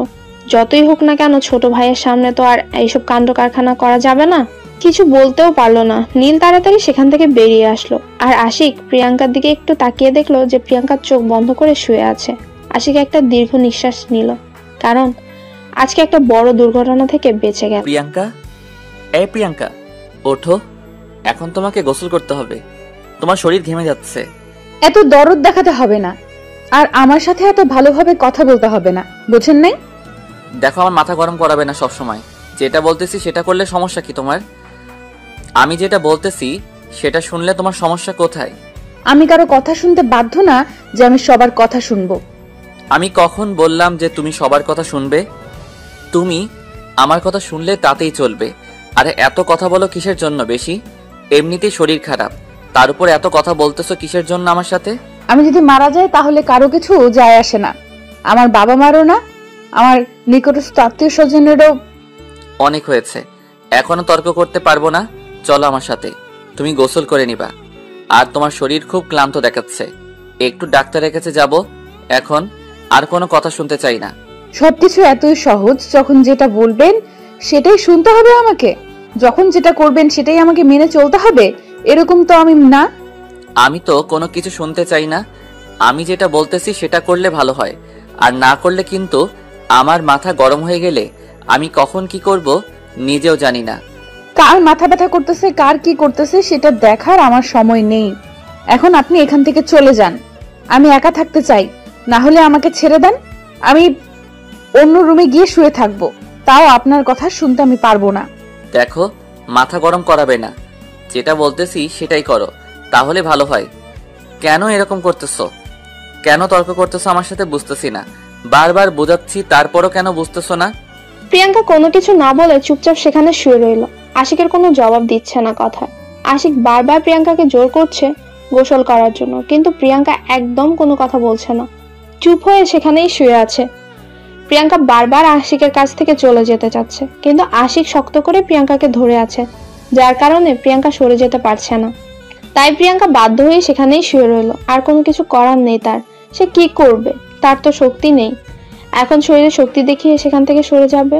প্রিয়াঙ্কার এইরকম কাণ্ড দেখে আশিক এখন একটু বুঝতে পারছে যে প্রিয়াঙ্কার সাথে আশিক কত কি করেছে। সে বিয়ের দিন থেকে আজকে পর্যন্ত তার সাথে কতই না অত্যাচার করেছে সে। প্রিয়াঙ্কার তো এখানে কোনো দোষ ছিল না, যার দোষ ছিল সেটা তো আর আশিকের মধ্যে ছিল না। আশিক তো প্রিয়াঙ্কাকে মেনে নিতে পারেনি, কিন্তু প্রিয়াঙ্কাও তো আশিককে মেনে নিতে পারেনি। দুজনেরই সমান সমান ছিল, কিন্তু প্রিয়াঙ্কার সাথে যেটা করেছে সেটা অন্যায় করেছে আশিক। প্রিয়াঙ্কা অন্যজনকে ভালোবাসে সেটা আশিক জানা সত্ত্বেও তার সাথে অত্যাচার করেছে, তাকে শারীরিক নির্যাতন করেছে, তাকে কত কি করেছে, মানসিকভাবে টর্চার করেছে। আশিক এখন কেন জানি নিজের ভুলটা বুঝতে পারছে। প্রিয়াঙ্কাকে যতই কষ্ট দিচ্ছে, প্রিয়াঙ্কা সবকিছু মুখ বুঝে সহ্য করে নিচ্ছে, কাউকে বিচারও দিচ্ছে না, কাউকে কোনো কিছু বলছে না, বাসায় ফোন করেও বলছে না, একদম নিজের ভেতরে সবকিছু নিয়ন্ত্রণ করে চলছে, বাইরে কোনো কাজ করছে না। অন্য কেউ হলে হয়তো এতক্ষণে তাকে ছেড়ে চলে যেত। এতক্ষণে কিন্তু আশিক প্রিয়াঙ্কাকে যে এত অত্যাচার করলো, হ্যাঁ, কিন্তু প্রিয়াঙ্কা তো একবারও মুখ ফুটে আশিকের প্রতিবাদ করলো না, শুধু তার কারণটা জানতে চেয়েছিল আর মাঝে মাঝে একটু হালকা পাতলা রাগ দেখিয়েছিল। তার থেকে আর একটা বেশি কথা বলেনি প্রিয়াঙ্কা। আশিক বুঝতে পারছে না যে কি করবে। আশিক মনে মনে ঠিক করলো এখন প্রিয়াঙ্কার কাছ থেকে তাকে ক্ষমা চেয়ে নিতে হবে, কারণ তার সাথে যে কাজগুলো করেছে সেগুলো আশিক যখন বুঝতে পারছে যে সে কাজগুলো করেছে সেগুলো সবই অন্যায় করেছে প্রিয়াঙ্কার সাথে, কেন এরকম করতেছে এখন বুঝতে পারছে আশিক। একটু আগে যদি ঘটনাটা একটু ব্যতিক্রম হয়ে যেত তাহলে তো এখানে কত কি হয়ে যেতে পারতো। এখনো তো একজনের জীবন চলে যেতে পারতো। কেন সে এরকম করতেছে? কেন সে নিজের মেন্টালিটিটা ঠিক করতে পারছে না? সেটা তো তার নিজের ব্যর্থতা। সেটা কেন প্রিয়াঙ্কার উপর চাপিয়ে দিচ্ছে সে বারবার? আশিক মনে মনে ভাবতে ভাবতে একদম নিঃশেষ হয়ে গেল। কি করতেছে সে? দেখো, তুমি যদি এখন আমার কথা না শোনো, সত্যি কিন্তু আমি কি করব নিজেও জানি না। আমার কথা শোনো, তাহলে তোমার জন্য ভালো হবে। তোমার যা ইচ্ছা তাই করো, আমি তোমার কথা শুনবো না। এটা আমি শেষবারের মতো বলতেছি, আমাকে ডিস্টার্ব করবে না। দেখো, এরকম জেদ ধরে থাকবে না। তাড়াতাড়ি গোসল করে ফ্রেশ হয়ে নাও। ডাক্তারের কাছে যাব, সেখান থেকে সোজা তোমাদের বাসায় যাব। ওখানে 2 দিন থাকবো, তারপর বাসায় আসবো। আমার এখানে বিয়ে হয়েছে, আমাকে এখানে থাকতে বলেছে আমার বাবা মা। আমি সেখানে মরে গেলেও যাব না। এখন আর আপনি আমাকে এইভাবে জোর জবরদস্তি করবেন না, আমার ভালো লাগতেছে না। কেন? আমার কথা শুনলে সমস্যা কোথায়? এমন করতেছো কিসের জন্য বুঝতেছি না। আমার কথা শোনো তুমি। আর তুমি কেন জেদ ধরে আছো নিজের উপর, বা আমার উপর কেন জেদ করে আছো? কেন আপনি আমাকে এইভাবে অত্যাচার করতেছেন বলেন তো? তার থেকে একবার মেরে ফেলুন তো। এত কষ্ট শুনতে আমার ভালো লাগে না। তো আগেই তো মেরে ফেলতে ধরেছিলেন, এখন আবার জীবিত রেখে এত কথা বলতেছেন, ব্যাপার কি? তার থেকে একেবারে মেরে ফেলুন, ঝামেলা শেষ। আমি বলেছি এখন আমার কথা শোনো। এখন যদি তুমি গোসল না করো তাহলে আরো অসুস্থ হয়ে যাবে, আর ডক্টরের কাছে না গেলে তো কখনো সুস্থ হবে না। তোমাকে দেখে বোঝা যাচ্ছে। আমি মারা গেলে তো কারো কিচ্ছু আসবে যাবে না, তাহলে আমাকে নিয়ে এত টেনশন করার কি আছে বুঝতেছি না। এত আলগা পিরিত দেখাতে হবে না। বুঝতে পেরেছি, কথায় কোনো পাত্তা পাবো না তোমার সাথে। আমি যতই কথা বলবো তুমি সেগুলো কাটিয়ে যাবে বা আমার কথাগুলো এড়িয়ে যাবে। এখন আমাকে কাজ করিয়ে দেখিয়ে দিতে হবে, তা না হলে কোনো কিছু করা সম্ভব না তোমার সাথে। আশিক আর প্রিয়াঙ্কার সাথে কোনো কথা বললো না। আশিক প্রিয়াঙ্কাকে কোলে তুলে নিল, তারপর বাথরুম নিয়ে চলে আসলো। আর প্রিয়াঙ্কা সেটা দেখে একদম অবাক হয়ে যাচ্ছে। আশিক তার সাথে এরকম করছে কিসের জন্য? প্রিয়াঙ্কা বুঝতে পারছে না। প্রিয়াঙ্কার তো প্রচুর রাগ হচ্ছে আশিকের উপর, কিন্তু কোনো কিছু বলতেও পারছে না। তার ক্ষমতা নেই আর কোনো কিছু বলার। প্রিয়াঙ্কা মনে মনে অনেক রেগে যাচ্ছে আশিকের উপর। প্রিয়াঙ্কার ইচ্ছে করছে আশিককে খুন করে ফেলতে। তার সাথে কত অত্যাচার করেছে সে। একটা সুস্থ সবল মানুষ ছিল, তাকে একদম অসুস্থ বানিয়ে ফেলেছে। এখন যে সে নিজের খোঁজ খবর পাচ্ছে না, নিজের শরীর অবস্থা বুঝতে পারছে না, তার কি যে অবস্থা হয়েছে। শরীর ভীষণ দুর্বল। আশিক প্রিয়াঙ্কাকে সেখানে ধরে দাঁড় করিয়ে দিল, তারপর শাওয়ারের পানি ছেড়ে দিল। শাওয়ারের পানি ঠান্ডা ঠান্ডার দিন, তাই একটু বেশি ঠান্ডা হয়ে আছে পানিগুলো। প্রিয়াঙ্কার গায়ে পানি পড়তে প্রিয়াঙ্কার গায়ে কাটা দিয়ে উঠলো। প্রিয়াঙ্কা নিজের অজান্তেই আশিককে অনেক শক্ত করে জড়িয়ে ধরলো ঠান্ডার কারণে, যাতে করে তার শরীরে একটু উষ্ণতা হয়, তার শরীরে একটু গরম হয়ে যায়। কিন্তু আশিক প্রিয়াঙ্কাকে তার বুক থেকে সরিয়ে শাওয়ারের পানির নিচে দাঁড় করিয়ে রাখলো, যাতে করে তার গোসলটা ভালো করে হয়। কারণ প্রিয়াঙ্কার শরীর অনেক গরম আর শরীরটা অনেকটাই ঘেমে গিয়েছে। প্রিয়াঙ্কা যত তাড়াতাড়ি সম্ভব তার সারা শরীর ভালোভাবে ভিজিয়ে নিল। তাড়াতাড়ি গোসল করতে হবে, তাকে প্রচুর ঠান্ডা লাগছে। কেন জানি আশিক প্রিয়াঙ্কাকে এক মুহূর্তের জন্য একা ছেড়ে দিচ্ছে না। যদি ছেড়ে দেয় আর যদি পড়ে যায় তাহলে তো নিশ্চয়ই একটা ক্ষতি হয়ে যাবে। আজকে আশিকের ভুলের জন্যই প্রিয়াঙ্কার এই অবস্থা। আশিক প্রিয়াঙ্কাকে ভালোভাবে ধরে রেখেছে সযত্নে, যাতে করে প্রিয়াঙ্কার আর কোনো ক্ষতি না হয়। সেটা একটা মানুষ, পশু তো না, রোবটও না। তাকে যতই অত্যাচার করা হোক না কেন, কেন যে কষ্ট পাবে না? সে তো মানুষ, তারও তো কষ্ট হয়। হয়েছে অনেক, আমার ঠান্ডা লাগতেছে, এখন আমাকে বাইরে নিয়ে চলুন। আমি তো মানুষ, রোবট না যে যতক্ষণ খুশি ততক্ষণ ভিজিয়ে রাখবেন আমাকে পানিতে। আর একটু ভালোভাবে গোসল করো, না হলে তো পরে আবার সমস্যা হবে। তার জন্য ভালোভাবে শরীরটা পরিষ্কার করতে হবে তোমার। হয়েছে, এখন আমাকে ছেড়ে দেন, আমি বাইরে যাব, আমার প্রচুর ঠান্ডা লাগতেছে। আর আপনি এরকম জোর করতেছেন কিসের জন্য? আমি তো গোসল করলাম, তাহলে আমাকে এভাবে জোর করে এখানে রাখার কি আছে? নিয়ে যাচ্ছি তো, এত রাগ দেখাচ্ছ কিসের জন্য? আমি তো বাহিরে নিয়ে যাচ্ছি, তাই না? তুমি বলেছো, আমি শাওয়ারটা বন্ধ করে দিয়েছি না? তারপর এইভাবে চিল্লাও কিসের জন্য? আপনার এই ভালো স্বভাবটা কেন জানি আমি সহ্য করতে পারছি না। আপনার এই ভালো হওয়ার ন্যাকামিটা আমার সঙ্গে করবেন না প্লিজ, দয়া করে। দেখো, এভাবে কথা বলবে না। আমি কিন্তু তোমার ভালোর জন্য এরকম করতেছি। রাগ তুলাবা না সব সময়। ভালোভাবে কথা বলতেছি, ভালো ব্যবহার করতেছি, সহ্য হচ্ছে না তাই না? না, সহ্য হচ্ছে না, আমার কোনো কিছু সহ্য হচ্ছে না। আপনি আমার সাথে এরকম ভালো ব্যবহার করবেন না। আপনার যেটা আসল ব্যবহার সেই রূপ আমাকে দেখাবেন। ন্যাকামি করতে আসবেন না, ন্যাকামি করতে হবে না আমার সাথে। আচ্ছা, আমি তো অনেক নেকামি করি, আমি অনেক খারাপ। আমি কথা দিচ্ছি, তোমার ভালোবাসার মানুষকে তোমার কাছে ফিরিয়ে এনে দিব। তুমি তার ডিটেলস গুলো আমাকে দাও, আমি তার কাছে তোমাকে দিয়ে দেব, সমস্যা নেই। এত ন্যাকামি করতে হবে না, বোঝেন নাই? আমাকে এভাবে দয়া দেখাতে হবে না। আর আমার সাথে যত খুশি যত পারেন অত্যাচার করতে থাকেন, যাতে করে আমি তাড়াতাড়ি মরে যাই। দেখো, এত কথা বলতে পারবো না। তুমি সব সময় একটু বেশি কথা বলো। আমি যেটা বলতেছি সেটাই করো।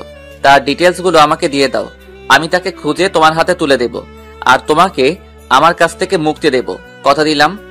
সত্যি বলতেছেন নাকি নাটক করতেছেন? আবার কোনো প্ল্যান আছে নাকি?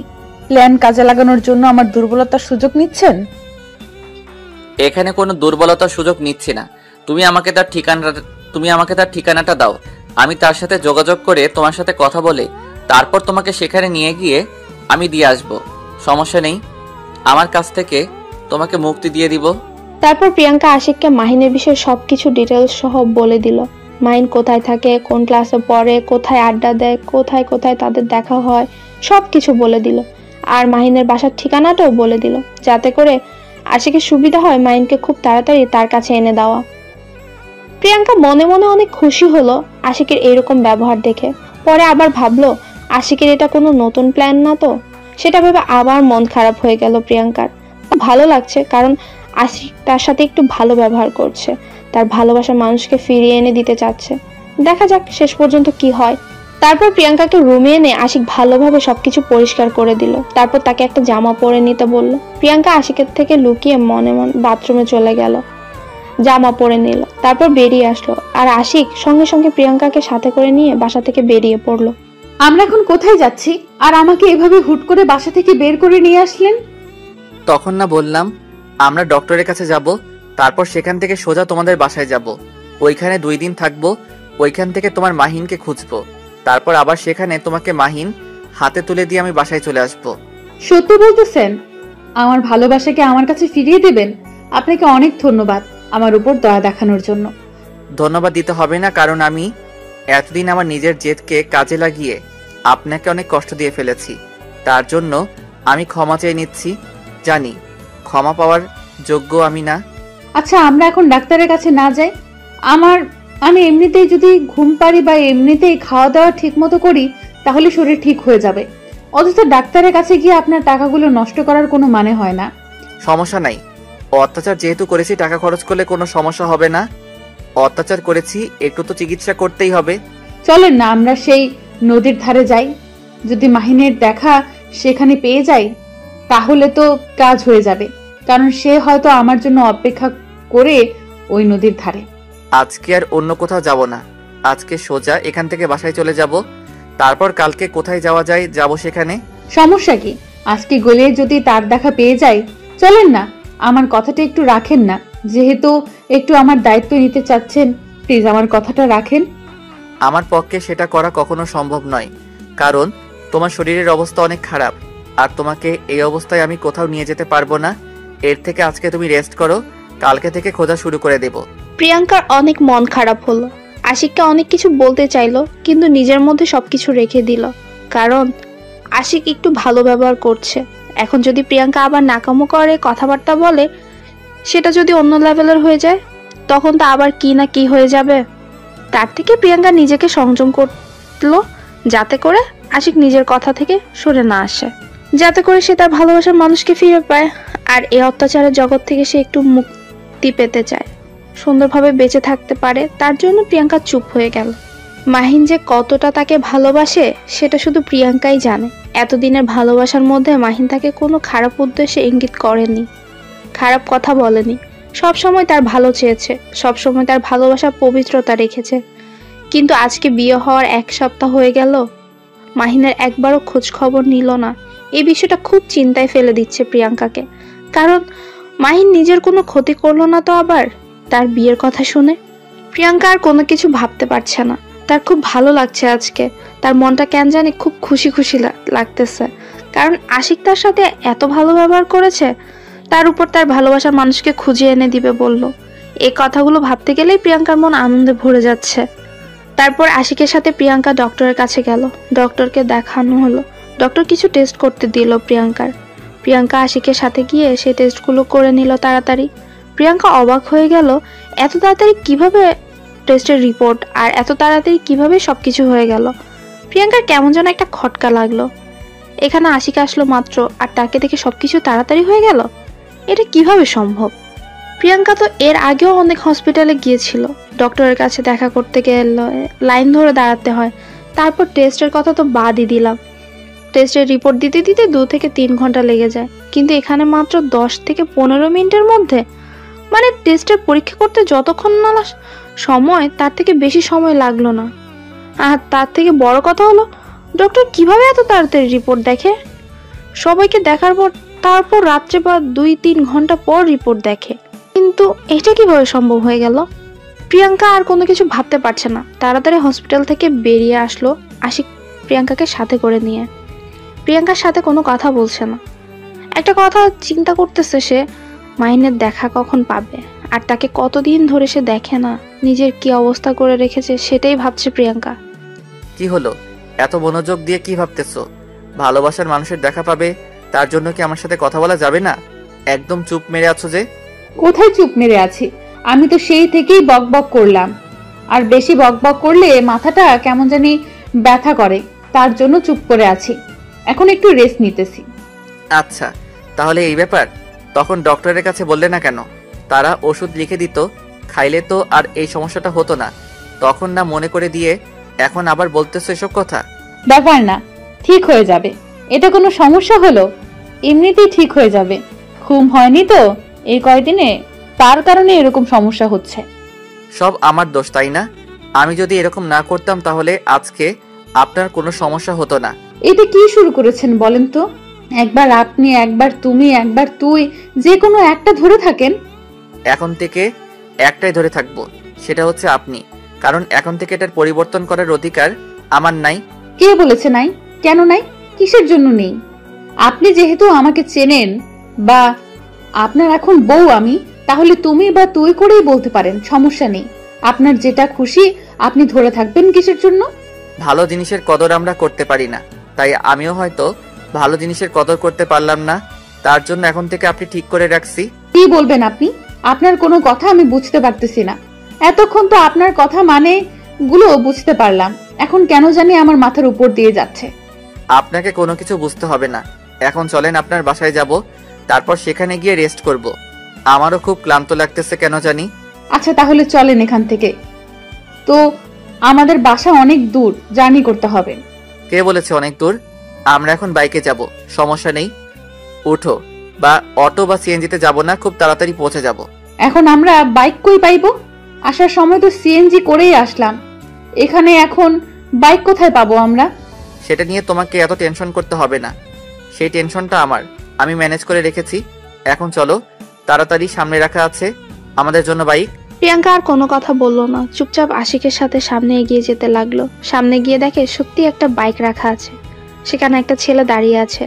ছেলেটা আশিকের হাতে বাইকের চাবিটা দিয়ে একটা ট্যাক্সি করে সেখান থেকে চলে গেল। আশিক বাইকে উঠে পড়লো আর প্রিয়াঙ্কাকে উঠতে বলল। প্রিয়াঙ্কা আশিককে ধরে বাইকে উঠে বসে পড়লো, আর আশিক সঙ্গে সঙ্গে অনেক স্পিডে বাইক চালানো শুরু করে দিল। প্রিয়াঙ্কা প্রথমে ভেবেছিল আশিক হয়তো ভালো মতো ড্রাইভ করতে পারে না, কিন্তু আশিকের ড্রাইভ দেখে প্রিয়াঙ্কা অবাক হয়ে গেল। আশিকের ড্রাইভিংটা প্রিয়াঙ্কা অনেক এনজয় করলো, কারণ এত সুন্দরভাবে ড্রাইভিং করছে আর এত স্পিডে গাড়ি চালিয়েছে নিখুঁতভাবে, একদম একজন রাইডারের মতো। প্রিয়াঙ্কা তো আসলে জানতো না যে আশিক আগে কি করছিল বা এখন কি করে, কিছুই না।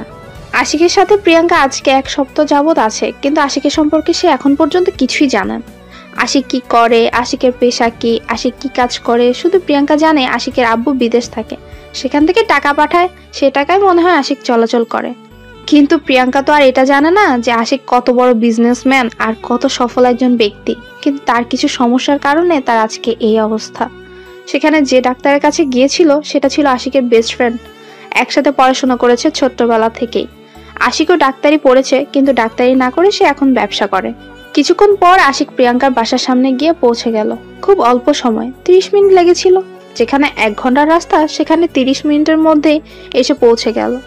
আশিক এসে প্রিয়াঙ্কাকে বাইক থেকে নামিয়ে দিয়ে আবার বাইকটা একটা সাইড করে রেখে দিল। তারপর প্রিয়াঙ্কার হাত ধরে প্রিয়াঙ্কাদের বাসায় প্রবেশ করলো আশিক। বাসার ভেতরে প্রবেশ করে দেখে গেটম্যান বাহিরে দাঁড়িয়ে আছে, আর বাসার ভেতরে নাকি কেউ নেই। গেটম্যানের কাছ থেকে জানতে পারলো। তার কাছ থেকে চাবিটা নিয়ে নিল প্রিয়াঙ্কা, তারপর ভেতরে চলে আসলো। আচ্ছা, আমরা যে এখানে আসব সেটা কি আমার আব্বু আম্মু জানে না, নাকি তাদের জানানো হয়নি? আমি আসলাম তাদেরকে সারপ্রাইজ দিতে, কিন্তু উল্টো তো আমি নিজেই সারপ্রাইজড হয়ে গেলাম। কেউ বাসায় নেই, এখন কি হবে? কি আর হবে, আমার রুমে চলেন, আমি আপনাকে রুমটা দেখিয়ে দিচ্ছি। আর আমি দেখি আব্বু আম্মুর সাথে ফোনে কথা বলি, কতক্ষণ লাগবে বাসায় আসতে তাদের। অযথা তাদেরকে টেনশনে নিয়ে লাভ আছে? তার থেকে তারা যে কাজে গেছে কাজটা শেষ করে আসুক, আমরা এখন রেস্ট করি। এটা কেমনে হয়? আপনি জামাই মানুষ, নতুন এসেছেন শ্বশুর বাড়ি, আর আপনার খাতিরদারি করবে না? এটা কেমনে হয়? আপনি এখানে শুয়ে থাকেন, আমি আপনার জন্য নাস্তা নিয়ে আসতেছি। এত দরদ দেখাতে হবে না। নিজের শরীরের খোঁজ পায় না, সে নাকি আমার জন্য নাস্তা করতে যাবে? কে বলেছে শরীরের খোঁজ পায় না? এখন আমি ঠিক আছি, এখন আমি আপনার জন্য নাস্তা করে নিয়ে আসতে পারবো। আমার উপর বিশ্বাস রাখেন, আমি নিয়ে আসতেছি। এটা না করে এই নেন আমার মোবাইল। আপনার সেই ভালোবাসার মানুষকে একটু ফোন দেন। আপনার সিম থেকে ফোন দিলে হয়তো না ধরতে না পারে অভিমান করে, তাই আমার আননোন সিম থেকে ফোন করেন আর কথা বলেন কালকে কোথায় যাব, আমরা গিয়ে তার দেখা পাবো। যেহেতু আমার উপর অভিমান করে আছে, এখন যদি ফোন করি আর দেখা করার কথা বলি তাহলে নিশ্চয়ই আসবে না। তার থেকে সে যেখানে সেখানে থাকে, আমি সব জায়গা চিনি, আমরা কালকে সেখানে যাব। বাকিটা আপনার ইচ্ছা, আমার বলা উচিত ছিল, আমি বললাম। এখন যদি আপনি তার সাথে কথা বলেন তাহলে ভালো, না বললে আমার তো কিছু করার নেই। এটা অবশ্যই ঠিক বলেছেন, যেহেতু আপনার কিছু করার নেই তাহলে আপনি এখানে বসে থাকেন, আমি আপনার জন্য নাস্তা রেডি করে আনতেছি। আপনাকে দেখে ক্লান্ত মনে হচ্ছে, আপনি শুয়ে থাকেন, আমি নিচে যাচ্ছি আর আসতেছি। বলতেছি না আমার জন্য কিছু করা লাগবে না, আর আপনার এই অসুস্থ শরীর নিয়ে আপনি নিচে যাবে না, আসবেনও না, আর এখানে শুয়ে থাকবেন। পরে আবার ঝামেলা হবে, না হলে আমি এত কিছু নিতে পারবো না। তার থেকে আপনি শুয়ে থাকেন। আমাকে নিয়ে এত টেনশন করতে হবে না, আমার কিছু হবে না, আমি একদম ঠিক থাকবো। আপনার জন্য নাস্তা নিয়ে আসতেছি, এত কথা বলতে হবে না আমার সাথে, আমি যাব আর আসবো। আমার উপর কথা বলা কিন্তু আমি একদম পছন্দ করি না, সেটা আপনি ভালো করে জানেন। আশা করি আর বোঝাতে হবে না। এখন চুপচাপ এখানে শুয়ে রেস্ট করেন, আমার কিচ্ছু লাগবে না।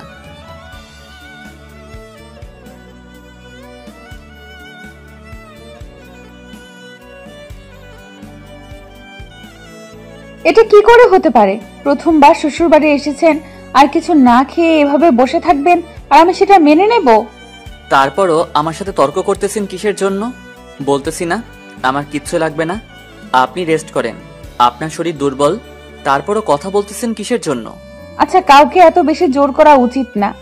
এতবার করে বলছি, সে যখন খাবে না তাহলে আমার আর কি করার? আমিও আর গেলাম না। আমি প্রথম থেকে বলেছি আমার কিচ্ছু লাগবে না, আপনার শরীর দুর্বল, আপনি রেস্ট করেন। সেটা না শুনে আমার সাথে এসব কথা বলতেছেন কিসের জন্য? বুঝতেছি না তো আপনার কথা বলার এত ইচ্ছা। আমি শুধু আমার পরিবারের সম্মান রক্ষার্থের জন্য আপনাকে আমি নাস্তা করাতে চাইলাম।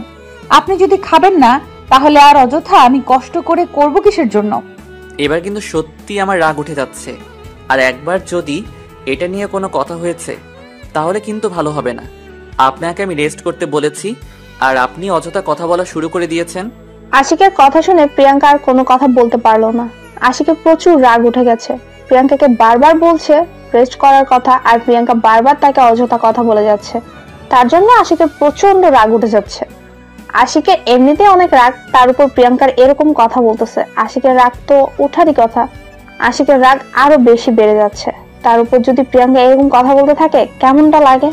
আশিকের অনেক খারাপ লাগতেছে, কিন্তু সেটা বাইরে প্রকাশ করছে না। আশিকের মনের ভেতর অনেক যন্ত্রণা, সেটা কারোর সাথে শেয়ার করে না। তার যত যন্ত্রণা আছে নিজের মধ্যেই রেখে দেয়, কাউকে বলে বেড়ায় না যে তার ভেতরে অনেক যন্ত্রণা আছে। আশিকের এর আগে কখনো এরকম হয়নি, কারণ এর আগে অনেক বান্ধবী ছিল বা একটা প্রেমিকাও ছিল, তাকে যখন বিদায় দিয়েছে এতটা খারাপ লাগেনি। কিন্তু প্রিয়াঙ্কাকে বিদায় দিতে গিয়ে আশিকের প্রচন্ড খারাপ লাগতেছে। তার মন চাচ্ছে প্রিয়াঙ্কাকে তার সাথেই রেখে দিতে, কিন্তু প্রিয়াঙ্কা তো তাকে ভালোবাসবে না, কোনো দিনও বাসবে না, কারণ তার মনে তো অন্য একজন আগে থেকেই দখল করে নিয়েছে। তাহলে সেখানে আশিকের জায়গা কিভাবে দিবে সে? আশিকের যন্ত্রণাগুলো নিজের মাঝে নীরবে রেখে দিল। আর প্রিয়াঙ্কার হাসি খুশি মুখ দেখে আশিকের খুব ভালো লাগছে, কারণ সে এখন প্রিয়াঙ্কার সাথে খারাপ আচরণ করছে না, ভালো ব্যবহার করছে। আর প্রিয়াঙ্কা কত সহজেই তাকে ক্ষমা করে দিল। সে সবকিছু মেনে নিয়েছে। এত সুন্দর সে, আর তার এত সুন্দর আচরণ, তার এত সুন্দর ব্যবহার যে কাউকে আকৃষ্ট করতেই পারে। আশিক তার থেকে ব্যতিক্রম না, তাকেও আকৃষ্ট করেছে। কিন্তু আশিক তো তার কোনো মূল্য দিতে পারেনি, বরং সে আবার অন্য একজনকে ভালোবাসা। সেখানে আশিক কাটা হয়ে আছে, সেই কাটা হয়ে আশিক থাকতে চায় না। তাই আশিক প্রিয়াঙ্কার জীবন থেকে সরে যেতে চাচ্ছে। কথাগুলো ভাবতে ভাবতে আশিক প্রিয়াঙ্কার দিকে একটু তাকালো। তাকিয়ে দেখে প্রিয়াঙ্কা শুয়ে পড়েছে। কি মিষ্টি লাগছে দেখতে। আশিকের ইচ্ছে করছে প্রিয়াঙ্কাকে একটু ছুঁয়ে দেখতে, কিন্তু সে অধিকার থেকে সে বঞ্চিত। তাকে স্পর্শ করার ক্ষমতা তার নেই। এতদিন তাকে জোর করে যেসব করেছে, এখন তো সেটা বুঝতে পেরেছে আশিক। তাই কোনোভাবে সম্ভব না প্রিয়াঙ্কার গায়ে স্পর্শ করা। আমি একটু বাইরে যাচ্ছি, একটু পর আসবো। আমার এখানে একটু কাজ আছে। আমি যেখানে যাচ্ছি সেখান থেকে এসে আপনার সাথে গল্প করব। এখন এখানে আপনার কিসের কাজ থাকতে পারে? এটা তো আপনার নতুন একটা পরিবেশ, আর আপনি এখানে তেমন কিছুই চেনেন না। তাহলে কি করে আপনার কাজ এখানে থাকতে পারে?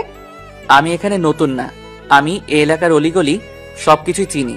তাই আমাকে নিয়ে কোনো টেনশন করতে হবে না। আমি বাইরে যাব আর আসবো। সেটা কিভাবে হতে পারে? আমি তো আর আপনাকে বাইরে পাঠিয়ে দিয়ে টেনশনে থাকতে পারবো না। আপনি আসবেন নাকি ওই দিক দিয়ে চলে যাবেন, আমি তো কোনো ভরসাই পাই না আপনার। আমি যাকে যেটা কথা দেই সেটা অক্ষরে অক্ষরে পালন করার সর্বদা চেষ্টা করি। আর আমি আপনাকে যেটা কথা দিয়েছি সেটা রাখবো ইনশাল্লাহ। আচ্ছা, তাড়াতাড়ি চলে আসবেন। আমি কিন্তু বেশিক্ষণ আপনার জন্য এখানে অপেক্ষা করতে পারবো না। আর যদি না আসেন তাহলে কিন্তু। হ্যাঁ, তো অবিশ্বাস করার কিছু নেই। আমি চলে আসবো তাড়াতাড়ি, কোনো সমস্যা নেই। আমি যাব আর আসবো, সর্বোচ্চ 1 ঘন্টা সময় লাগবে। 1 ঘন্টা সময় লাগবে?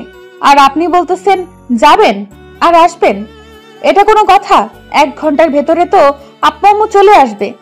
তাহলে তো ভালোই হবে, এসে তাদের সাথে আমি গল্প করতে পারবো।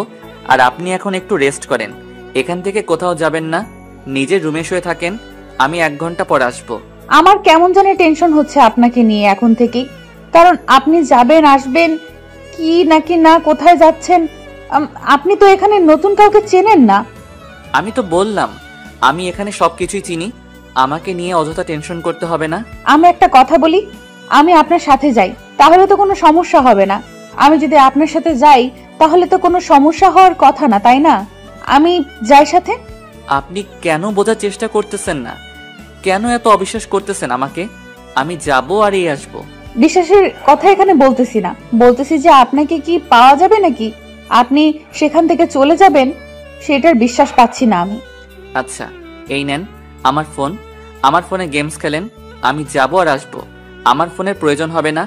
আমি শুধু এক জায়গায় যাব, সেখান থেকে বেশিক্ষণ সময় নেব না, তাড়াতাড়ি চলে আসবো। তাহলে ফোন একদম আনলক করে আমাকে দিতে হবে। আমার যখন যেখানে খুশি আমি সেখানে যেতে পারি, না হলে কিন্তু আমার মেজাজ গরম হয়ে গেলে ফোনটা ভেঙে ফেলতে পারি। আছে, সমস্যা নেই, আমি ফোন একদম আনলক করে দিচ্ছি। আপনি ফোনে গেমস খেলেন আর আমি যাব আর আসবো, বেশি সময় নেব না। আপনি গেমস খেলা শেষ না করতেই আমি চলে আসবো। তারপর আশিক তার ফোনের যেখানে যেখানে পাসওয়ার্ড দেওয়া ছিল সবকিছু একদম আনলক করে দিয়ে চলে গেল বাসা থেকে। প্রিয়াঙ্কা একটু ফ্রি ফায়ার ভালো খেলতে পারে, সে আগে খেলেছিল। মাহিন সেও গেমে এসেছিল, মাহিনের সাথে যেন সবসময় কানেক্ট থাকতে পারে, তার জন্য প্রিয়াঙ্কাও খেলতো। আর আশিকের ফোন হাতে নিয়ে দেখে যে ফ্রি ফায়ার আছে, তাই সে অন্য কোনো গেমসের দিকে মনোযোগ না দিয়ে ফ্রি ফায়ারে ঢুকে পড়লো। প্রিয়াঙ্কা প্রথমে নিজের আইডি ওপেন না করে আশিকের আইডি দিয়ে প্রবেশ করলো। আশিকের আইডি কানেকশন, তারপর ব্যান্ডেল, তারপর কত কি আছে, লেভেল কত, এসব চেক করার জন্য আশিকের আইডিতে প্রবেশ করে প্রথমে দেখলো যে একটা নুবের মতো ক্যারেক্টার সামনে এনে রেখেছে। প্রিয়াঙ্কা ভাবলো হয়তো বেশি দিন খেলে না, নতুন করে শুরু করেছে। কিন্তু যখন তার প্রোফাইল ক্লিক করলো তখন প্রিয়াঙ্কার কপালে চোখ উঠে গেল। সিজন 3 এর প্লেয়ার আইডি লেভেল 74। সেটা দেখে প্রিয়াঙ্কা খুব তাড়াতাড়ি কালেকশন চেক করা শুরু করে দিল। কালেকশন দেখে প্রিয়াঙ্কার তো মাথাই নষ্ট হয়ে গেল। হিপ বান্ডেল সহ সব বান্ডেল আছে, মানে সিজন 3 থেকে যে বান্ডেল গুলো ছিল সব আছে। প্রিয়াঙ্কা কোনো কিছু না ভেবে গেমে ঢুকে পড়লো, কারণ প্রিয়াঙ্কা অন্য কোনো গেম খেলে না। যা টুকটাক খেলে রেক্স ম্যাচ খেলে, তাছাড়া খেলে না। গেম খেলতে খেলতে হঠাৎ করে প্রিয়াঙ্কার মনে পড়ে গেল তার গ্যালারি প্লাস তার পার্সোনালিটি একটু চেক করা উচিত। তার এরকম হওয়ার পেছনে তো নিশ্চয়ই একটা কারণ আছে। একটা মানুষ এত সহজে এত রাগী বদমেজাজি খারাপ হয় না, তার পেছনে একটা কারণ থাকবে। সেটা যদি এখানে চেক করে কোনো কিছু পাওয়া যায়, এইসব ভেবে তারপর প্রিয়াঙ্কা আশিকের সবকিছু চেক করা শুরু করে দিল একটা কিছু খুঁজে পাওয়ার জন্য। প্রিয়াঙ্কা এত ঘাটাঘাটি করতেছে, কোনো কিছুই খুঁজে পাচ্ছে না সে। সবকিছু একদম ফ্রেশ, শুধু আশিকের কিছু পিক, আশিকের ফ্রেন্ডদের সাথে কিছু পিক, তাছাড়া গ্যালারিতে আর কোনো কিছু নাই। আর ভিডিও, শুধু কিছু গান রয়েছে। তাছাড়া আশিকের ফোনে আর কিছু পাইল না প্রিয়াঙ্কা তো মাথায় নষ্ট হয়ে গেল। এত ভালো হতে পারে কিভাবে একটা মানুষ? তারপর হঠাৎ করে প্রিয়াঙ্কা একটা অ্যাপস এর উপর নজর দিল, কারণ এই অ্যাপসটা একটু অস্বাভাবিক লাগতেছে। এই অ্যাপসটা সহজে কেউ ইউজ করে না। প্রিয়াঙ্কা জানা মতে এই অ্যাপসটা সব থেকে সিকিউরিটি সম্পন্ন একটা অ্যাপস। প্রিয়াঙ্কা তাতে প্রবেশ করতে যাবে, তখনই পাসওয়ার্ডের কাহিনী যাচ্ছে। পাসওয়ার্ডটা এখন কি দেবে ভেবেই পাচ্ছে না প্রিয়াঙ্কা অনেকভাবে চেষ্টা করতেছে, কিন্তু কোনোভাবেই সে অ্যাপসটার ভেতরে ঢুকতে পারছে না, কারণ সিকিউরিটি দেওয়া আছে। সেখানে কিভাবে প্রবেশ করা যায়? এখানে তো এত সহজে প্রবেশ করা যাবে না। প্রিয়াঙ্কা কয়েকটা পাসওয়ার্ড দিয়ে চেষ্টা করলো, কিন্তু একটাও কাজ হচ্ছে না। আশিক যেটা করে সবকিছু, মানে এমন কোনো জিনিস নাই যে প্রিয়াঙ্কা যতটুকু জানে আশিকের সম্পর্কে সবকিছু দিয়ে ট্রাই করলো, একটা দিয়েও খুললো না। প্রিয়াঙ্কা এসব নিয়ে ঘাটাঘাটি করতেছিল, হঠাৎ করে আশিক রুমের ভেতর প্রবেশ করে। প্রিয়াঙ্কা আশিককে দেখে তার সেই অ্যাপসটা থেকে বেরিয়ে পড়লো। তারপর প্রিয়াঙ্কা দাঁড়িয়ে পড়লো বিছানা ছেড়ে। আশিকের সামনে এসে দাঁড়িয়ে পড়লো সে। আপনি ফ্রি ফায়ার খেলেন আর আপনি সিজন 3 এর প্লেয়ার, কই? আমাকে তো একদিন বললেন না।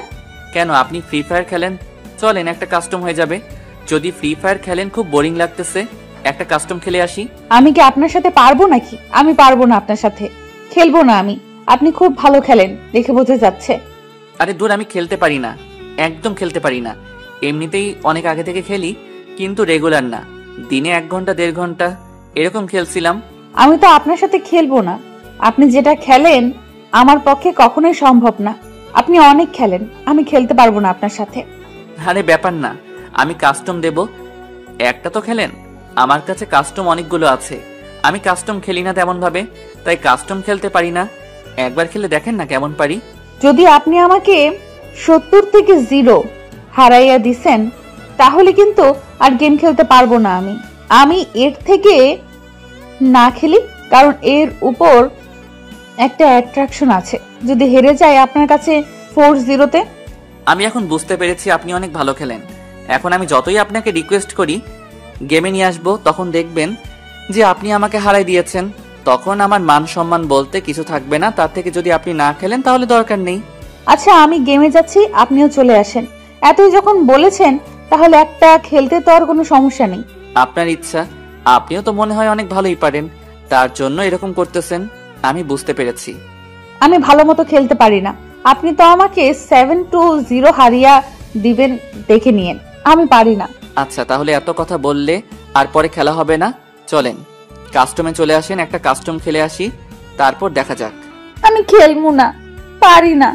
আপনি এত খেলেন। কই, আমি তো পারি না। আপনি চেষ্টা করেন, আমাকে হারাতে পারবেন। অনেক ভালো খেলেন আপনি। চাপাবাজি না করে আমাকে একটু সুযোগ দেন, না হলে খেলবো না। এত ন্যাকামি না করে ভালো করে খেলেন, আমাকে হারাতে পারবেন। আপনার খেলা অনেক ভালো। আপনি এত ভালো খেলতে পারেন, আগে জানলে আমি সত্যি আপনার সাথে কাস্টম খেলতাম না। কি লজ্জা, আমি একটাও জিততে পারলাম না। এখানে লজ্জার কি আছে? আমরা তো এমনিতেই খেললাম, এখানে লজ্জার কথা আসলো কোথা থেকে? আচ্ছা বাদ দেন, এখন আপনি আমাকে আপনার লাইফের ঘটনাগুলো কি একটু বলবেন প্লিজ? আমার খুব জানার ইচ্ছা। আমার লাইফের ঘটনা শুনে আপনি কি করবেন? আপনি তো আমার লাইফ থেকে চলে যাচ্ছেন, তাহলে এসব শুনে অযথা সময় নষ্ট করার কোনো মানে হয়? চলে যাচ্ছি সেটা ঠিক আছে, কিন্তু একটু জানার ইচ্ছা আছে। আপনি কেমন একজন মানুষ, আপনার সম্পর্কে না জানলে কেন জানি আমার ভালো লাগতেছে না। এসব শুনে আপনার কোনো কাজ নেই। এর থেকে আপনি আপনার মাহিনকে নিয়ে ভাবুন, তাহলে ভালো লাগবে আপনার। সেটা আপনাকে বলতে হবে না। আমি আপনাকে যেটা প্রশ্ন করেছি আপনি সেই প্রশ্নের উত্তর দিলেই তো হয়। এত কথা বলেন কিসের জন্য? আমি কি আপনার জীবন সম্পর্কে জানতে চেয়েছি? আপনি জানতে চান নাই তাতে কি হয়েছে? আমি জানতে চেয়েছি আপনি বলবেন। আপনাকে কেমন অদ্ভুত লাগে আমার কাছে, তাই আমি আপনার সম্পর্কে জানতে চাই। আমরা যেমন আছি তেমনই থাকি। কালকে বা পরশুদিন তো আপনাকে মাহিনের হাতে তুলে দিব, তার সাথে গিয়ে আপনার সুখ দুঃখের গল্পগুলো করিয়েন প্লিজ। আমার সম্পর্কে অন্তত জানতে চাইবেন না? আপনার সম্পর্কে আমাকে জানতেই হবে, তাই আপনার সম্পর্কে যা আছে আমাকে বলবেন। আপনার মনের ভেতরে কি এমন কষ্ট যার জন্য আপনি এই রকম সব সময় রাগী মুডে থাকেন? আমি এখন এত কথা বলতে চাচ্ছি না। এত প্রশ্ন করলে কি ভালো লাগে? সব সময় প্রশ্নের উপর রাখেন আমাকে। প্রশ্ন না করলে কি আমি উত্তরগুলো জানতে পারবো? আমাকে যে বিষয়গুলো জানতে হবে সেগুলোর জন্যই তো প্রশ্ন করতেই হবে আপনাকে। আমি না আপনার প্রশ্নগুলো আর নিতে পারি না। এত প্রশ্ন করলে কেমনে কি? প্রশ্নগুলো নিতে না পারলেও তার উত্তর দিতে হবে ঠান্ডা মাথায় ভেবে চিনতে। কি এমন হয়েছে আপনার অতীতে? আপনার সম্পর্কে আমি কিছুই জানি না, শুধু এটাই জানি আপনার সাথে আমার বিয়ে হয়েছে, এখন আপনি আমার স্বামী। তাহলে সেটাই জেনে থাকুন না। আর বেশি কিছু জানার কি দরকার? চলেই তো যাচ্ছেন আমার জীবন থেকে। আমার সম্পর্কে জেনে কি করবেন বলেন? অযথা এসব শুনে আপনার মন খারাপ হয়ে যাবে। আমার মন কত খারাপ হয় সেটা আমি দেখব। আপনাকে বলতে বলেছি, আপনি বলবেন। এত কথা বলেন কিসের জন্য শুনি? আমি কোনো প্রশ্নের উত্তর দিতে চাচ্ছি না। এখন আমার জীবনে যত কষ্ট, যত ব্যথা, যত যন্ত্রণা আছে সব আমার মাঝেই থাক। আমি কারোর সাথে শেয়ার করতে চাই না। আমি শুনতে চাই, আপনাকে বলতে হবে। আপনি বলতে বাধ্য। আমাকে আপনাকে বলতেই হবে। আজকে আমি দীর্ঘ 7 দিন আপনার সাথে আছি, আপনার সম্পর্কে আমি কিচ্ছু জানি না। আমার সম্পর্কে অজানাই থাক, আপনার কাছে অদ্ভুত হয়ে থাকি। সবার কাছে যেমন অদ্ভুত হয়ে আছি আপনার কাছেও থাকি, সমস্যা নেই। এরকম করতেছেন কিসের জন্য বলেন না? আপনার জীবনে কি এমন হয়েছে? আপনি হয়তো ছোট থেকে তো এরকম ছিলেন না, যে কোনো একটা লাইফের ঘটনা ঘটে গিয়েছে, তারপর থেকেই এরকম পরিবর্তন। সেই ঘটনাটা আমি জানতে চাই। আমার কথা বাদ দেন, আপনার ভালোবাসার ঘটনাটা আমাকে বলেন, আমি শুনি। আমার ভালো লাগে মানুষের ভালোবাসার ঘটনা শুনতে। আপনার আর মাহিনের ভালোবাসার সম্পর্কটা কিভাবে তৈরি হলো? সেটা শুনে আপনি কি করবেন? আপনার কোনো দরকার নেই। আমি যেটা প্রশ্ন করেছি আপনি সেই প্রশ্নের উত্তর দিলেই তো হয়। আমার খুব ভালো লাগে অন্যের ভালোবাসার কথাগুলো শুনতে। নিজের ভিতর যতই কষ্ট থাক না কেন, অন্যের ভালোবাসার গল্প শুনতে খুব ভালো লাগে আমার। তখন নিজের মনের ভিতরে একটা ভালো লাগা কাজ করে। এত কথা বলতে পারবো না আমি। আমি যেটা প্রশ্ন করেছি সেটার উত্তর দিচ্ছেন না, উল্টো আপনি আমাকে প্রশ্ন করতেছেন। এটা ঠিক না। আগে আমার প্রশ্নের উত্তর দেন, তারপর আমি বলবো। আমি বললাম তো, এখন কোনো কিছু ভালো লাগতেছে না। এখন শুধু শুনতে ভালো লাগতেছে। আপনি আপনার ভালোবাসার কাহিনীগুলো বলেন, আমি সেগুলো শুনি একটু। আমার কিন্তু এবার রাগ উঠে যাচ্ছে। কেন এরকম করতেছেন? কিসের জন্য বলতেছেন না আমাকে? আমাকে বললো সমস্যা কি বলেন তো? আপনি আমাকে এত অত্যাচার করেন, আমি কিছু বলেছি? শুধু আপনাকে একটা রিকোয়েস্ট করেছি, আর আপনি রাখবেন না? প্রিয়াঙ্কার কথা শুনে আশিক একদম চুপ হয়ে গেল। এখন সে এই কথার কি উত্তর দিবে? প্রিয়াঙ্কার প্রশ্নের কোনো উত্তর নেই তার কাছে। প্রিয়াঙ্কা যে কথাটা বলেছে সেটা সত্যিই বলেছে। প্রিয়াঙ্কা তো খারাপ কিছু বলেনি। আশিক প্রিয়াঙ্কার সাথে যে কাজটা করেছে, প্রিয়াঙ্কা সেই কথাটাই আশিককে এখন বলছে। কিন্তু এখন কেন জানি আশিকের খুব খারাপ লাগছে। নিজেকে অপরাধী মনে হচ্ছে প্রিয়াঙ্কার সামনে। তার এখন মনে যাচ্ছে যে সে প্রিয়াঙ্কাকে এখানে রেখে চলে যাক, একটু একা থাকুক প্রিয়াঙ্কা। কখনো এই কথাগুলো ভুলে যাবে না, কারণ তার লাইফে সে একটা কাল বৈশাখী ঝড়ের মতো তার জীবনটা তছনছ করে দিয়ে চলে গেল। তার জীবনটাতে তো আশিক খুশি করে দিতে পারলো না। এখন একটু সময় পেয়েছে বা সুযোগ পেয়েছে, এখন প্রিয়াঙ্কার ভালো সময় করে দেওয়ার সময় এসেছে তার। আশিকের খুব খারাপ লাগছে। প্রিয়াঙ্কাকে এখন কি জবাব দিবে? তার লাইফের ঘটনা তো সে কাউকে বলতে চায় না, তার নিজের মাঝেই রাখতে চায়। কাউকে সে তার কষ্টের ভাগ দিতে চায় না। এখন যদি প্রিয়াঙ্কা তার লাইফের ঘটনা শুনে, তাহলে প্রিয়াঙ্কার অনেক মন খারাপ হয়ে যাবে, কারণ তার জীবনে যেটা ঘটেছে সেটা যে কেউ শুনলে সেই কান্না করে ফেলবে। তাই এই কথাগুলো কাউকে বলে না, নিজের মাঝে চেপে রাখে। কিন্তু যখন তার পরিবার থেকে তাকে বিয়ের জন্য চাপ দেয়, তখন সে বাধ্য হয়ে বিয়েটা করে আর প্রিয়াঙ্কা জীবনটাকে নষ্ট করে তোলে। প্রিয়াঙ্কার জীবনটা অযথাই নষ্ট করে দিল। সে যদি তাকে বিয়ে না করতো, তাহলে তার ভালোবাসার মানুষের সাথে সারা জীবন সুখে থাকতে পারতো প্রিয়াঙ্কা। আর সব থেকে বড় কথা হলো, বিয়ে করেছে ঠিক আছে, কিন্তু প্রথম 7 দিন প্রিয়াঙ্কাকে যেভাবে নির্যাতন, অত্যাচার, দেহভোগ করেছে, সেটা তো একটা মানসিকতার পরিচয় হতেই পারে না। কি হলো, চুপ করে আছেন যে? আমার কথার উত্তর দিবেন না? আমি অপেক্ষা করে আছি উত্তর শোনার জন্য। আসলে আমি এই কথাগুলো কাউকে বলতে চাই না। প্লিজ অনুরোধ করতেছি, আপনার হাতে ধরে প্লিজ আমাকে এই প্রশ্নগুলো জিজ্ঞেস করবেন না। না, আপনাকে বলতেই হবে। কি এমন সমস্যা আছে আপনার জীবনে?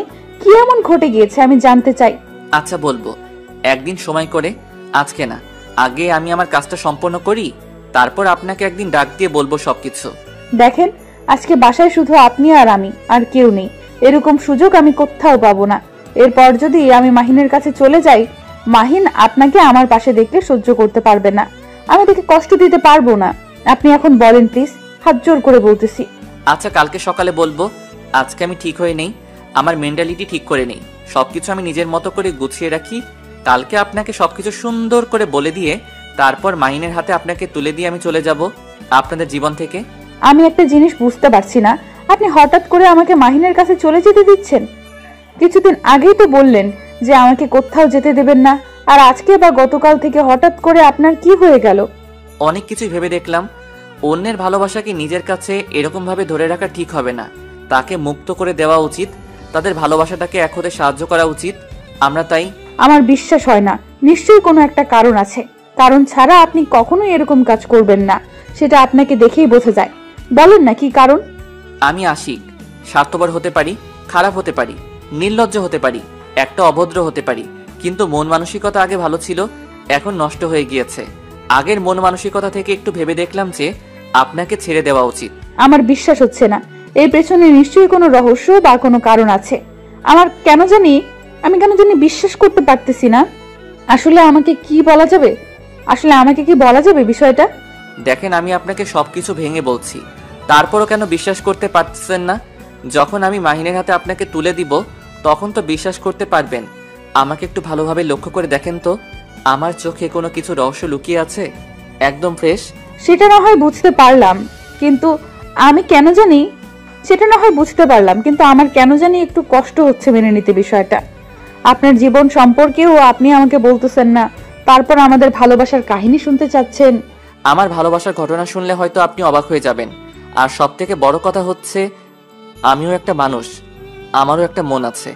আমি একজনকে ভালোবেসেছিলাম, কিন্তু দুঃখের বিষয় আমি তাকে আমার আপন করে নিতে পারিনি।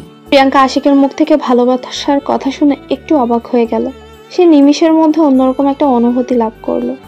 আশিক তাহলে একটা মেয়ের জন্য এত খারাপ হয়ে গিয়েছে? প্রিয়াঙ্কা যেটা মনে মনে ভেবেছিল তাহলে তার ধারণাটাই ঠিক হয়ে গেল। প্রিয়াঙ্কার প্রথম থেকে একটু ধারণা ছিল একটা মেয়ের জন্যই হয়তো আশিকের জীবনটা তছনছ হয়ে গেছে, তার জন্যই হয়তো তাকে এত কষ্ট দিয়ে এসে। আশিক কথাটা বলে মাথা নিচু করে চোখ থেকে নোনা জল ছেড়ে দিল। আশিক যখন মিমের কথা মনে করে, আশিকের চোখের জল ধরে রাখতে পারে না। তাকে সে নিজের জীবন থেকেও বেশি ভালোবাসতো, কিন্তু মিম তার ভালোবাসার কোনো মর্যাদা না দিয়ে তাকে ছেড়ে চলে গিয়েছে। মিম এমন একটা মেয়ে ছিল যে আশিক না চাইতেও তার মায়ায় পড়তে বাধ্য হয়েছিল। একদম মায়াবী চেহারা ছিল, কিন্তু মায়াবী চেহারার পিছনে যে কাল সাপের মতো একটা গ্রুপ ছিল সেটা আশিক বুঝতে পারেনি। আশিক সবসময় মিমকে নিজের থেকেও বেশি ভালোবাসতো, কিন্তু মিম কখনোই আশিককে আপন করে নিতে পারেনি। সবসময় তাকে সন্দেহ করেছে, সবসময় তাকে ঘৃণা করেছে। আশিকের ভালোবাসাটা মিম কখনোই বুঝতে পারেনি। আশিকের খুব খারাপ লাগতেছে তার কথা মনে পড়তে। তার জন্য আশিক সবসময় অনেক কঠোর হয়ে থাকে, যাতে করে মিমের কথা মনে না পড়ে। আশিক তার হাত দিয়ে নিজের চোখের পানিটা মুছে ফেললো, আর প্রিয়াঙ্কা সেটা পরক্ষণেই দেখে নিল। কারণ প্রিয়াঙ্কা আশিকের দিকে এক দৃষ্টিতে তাকিয়ে আছে। আশিকের ভাবমূর্তি একদম পরিবর্তন হয়ে গেছে তার জন্য। সে এতদিন থেকে, গত 7 দিন থেকে আশিককে দেখে এসেছে, কিন্তু আশিকের ভেতরের অনুভূতিটা সম্পর্কে সে আজকে বুঝতে পারলো। প্রিয়াঙ্কার খারাপ লাগছে, কারণ ভালোবাসার মর্মটা কি সেটা প্রিয়াঙ্কা হাড়ে হাড়ে জানে। তাই প্রিয়াঙ্কা আশিকের কষ্টটা ভালো করে জানে, বুঝতে পারছে আশিকের ভিতর কি চলছে, আর আশিক কেন তার সাথে এত খারাপ ব্যবহার করেছে এতদিন। এখন কেন জানি প্রিয়াঙ্কার আশিকের জন্য একটু মায়া হতে লাগলো, অন্যরকম ভাবে। এর আগে কখনো এরকম হয়নি। আশিকের চোখের পানি দেখে প্রিয়াঙ্কা নিজেকে আর ধরে রাখতে পারলো না। আপনি নিজেকে এত কষ্ট দেন কিসের জন্য? আপনি যদি আজকে আপনার আম্মুর সাথে এই কষ্টগুলো শেয়ার করতেন বা কোনো ফ্রেন্ডের সাথে শেয়ার করতেন, তাহলে কখনো আপনার এরকম চাপা কষ্ট হতো না মনের ভেতর। আশিক কোনো প্রকার কথা বলছে না, চুপচাপ মাথা নিচু করে এখনো আছে। প্রিয়াঙ্কা গিয়ে আশিকের কাছে বসে পড়লো, আর আশিকের হাতটা নিজের হাতে নিয়ে নিল। কারণ এখানে সংকোচ করার কিছু নেই। আশিক তো অন্য কেউ না, তার বিয়ে করা স্বামী, কিন্তু সে ভালোবাসে অন্যজনকে। এটা একটা মায়া বলে তো কথা আছে, দীর্ঘ 7 দিন একই সাথে আছে, একই বিছানায় সাথে থাকে, একই সাথে খাচ্ছে, তার প্রতি তো একটু হলেও মায়া হবে। আশিক তো আর পশু না, মানুষই তো।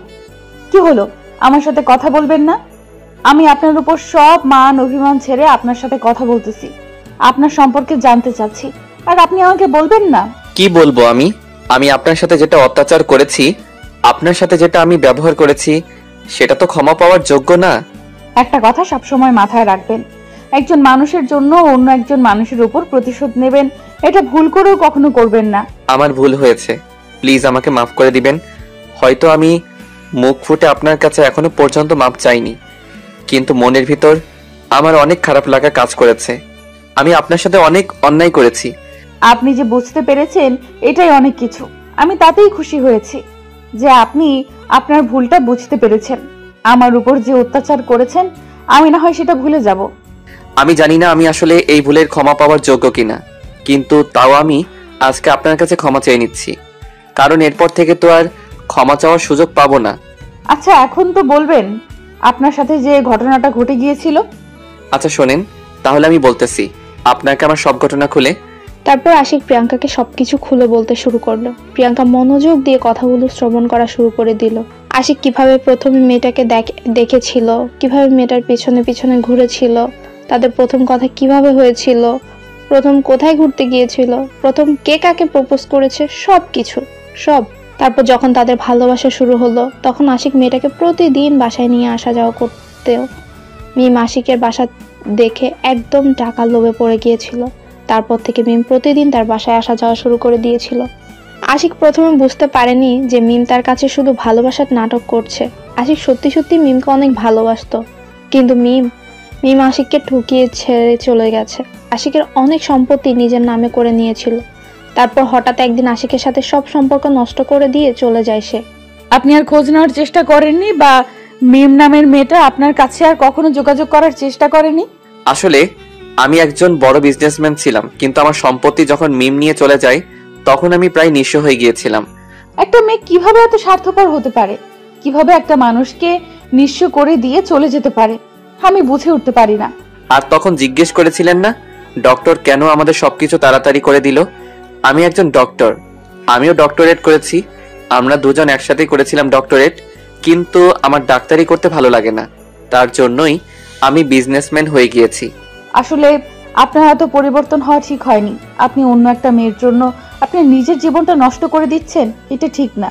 আপনি আপনার মতো করে শুরু করেন, দেখবেন যে ভালো কিছু করতে পারবেন। আমিও সেটাই ভাবতেছি, কত কি করলাম জীবনে, আর একটা মেয়ের জন্য সবকিছু থেকে দূরে আছি। বাসায় ভালো ব্যবহার করতেছি না, ছোট ভাইটাকে একটু আদর করতেছি না, সব সময় রাগ দেখিয়ে কথা বলতেছি। আপনার এসব করা ঠিক হচ্ছে না।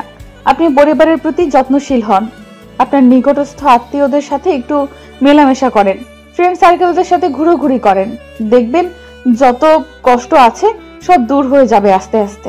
আমিও সেটাই ভাবতেছি, আমি কিছুদিনের জন্য বাইরের পরিবেশে গিয়ে ঘোরাফেরা করে আসব। একদম ঠিক বলেছেন। এখন আপনার এভাবে নিজেকে ঘরবন্দি না রেখে বাইরের জগৎটা উপভোগ করা উচিত, তাহলে দেখবেন যে মন ভালো হয়ে যাবে। কিন্তু তার আগে আমার একটা কাজ আছে, সেই কাজটা কমপ্লিট করতে হবে, তাই না? আপনার আবার এখন কিসের কাজ?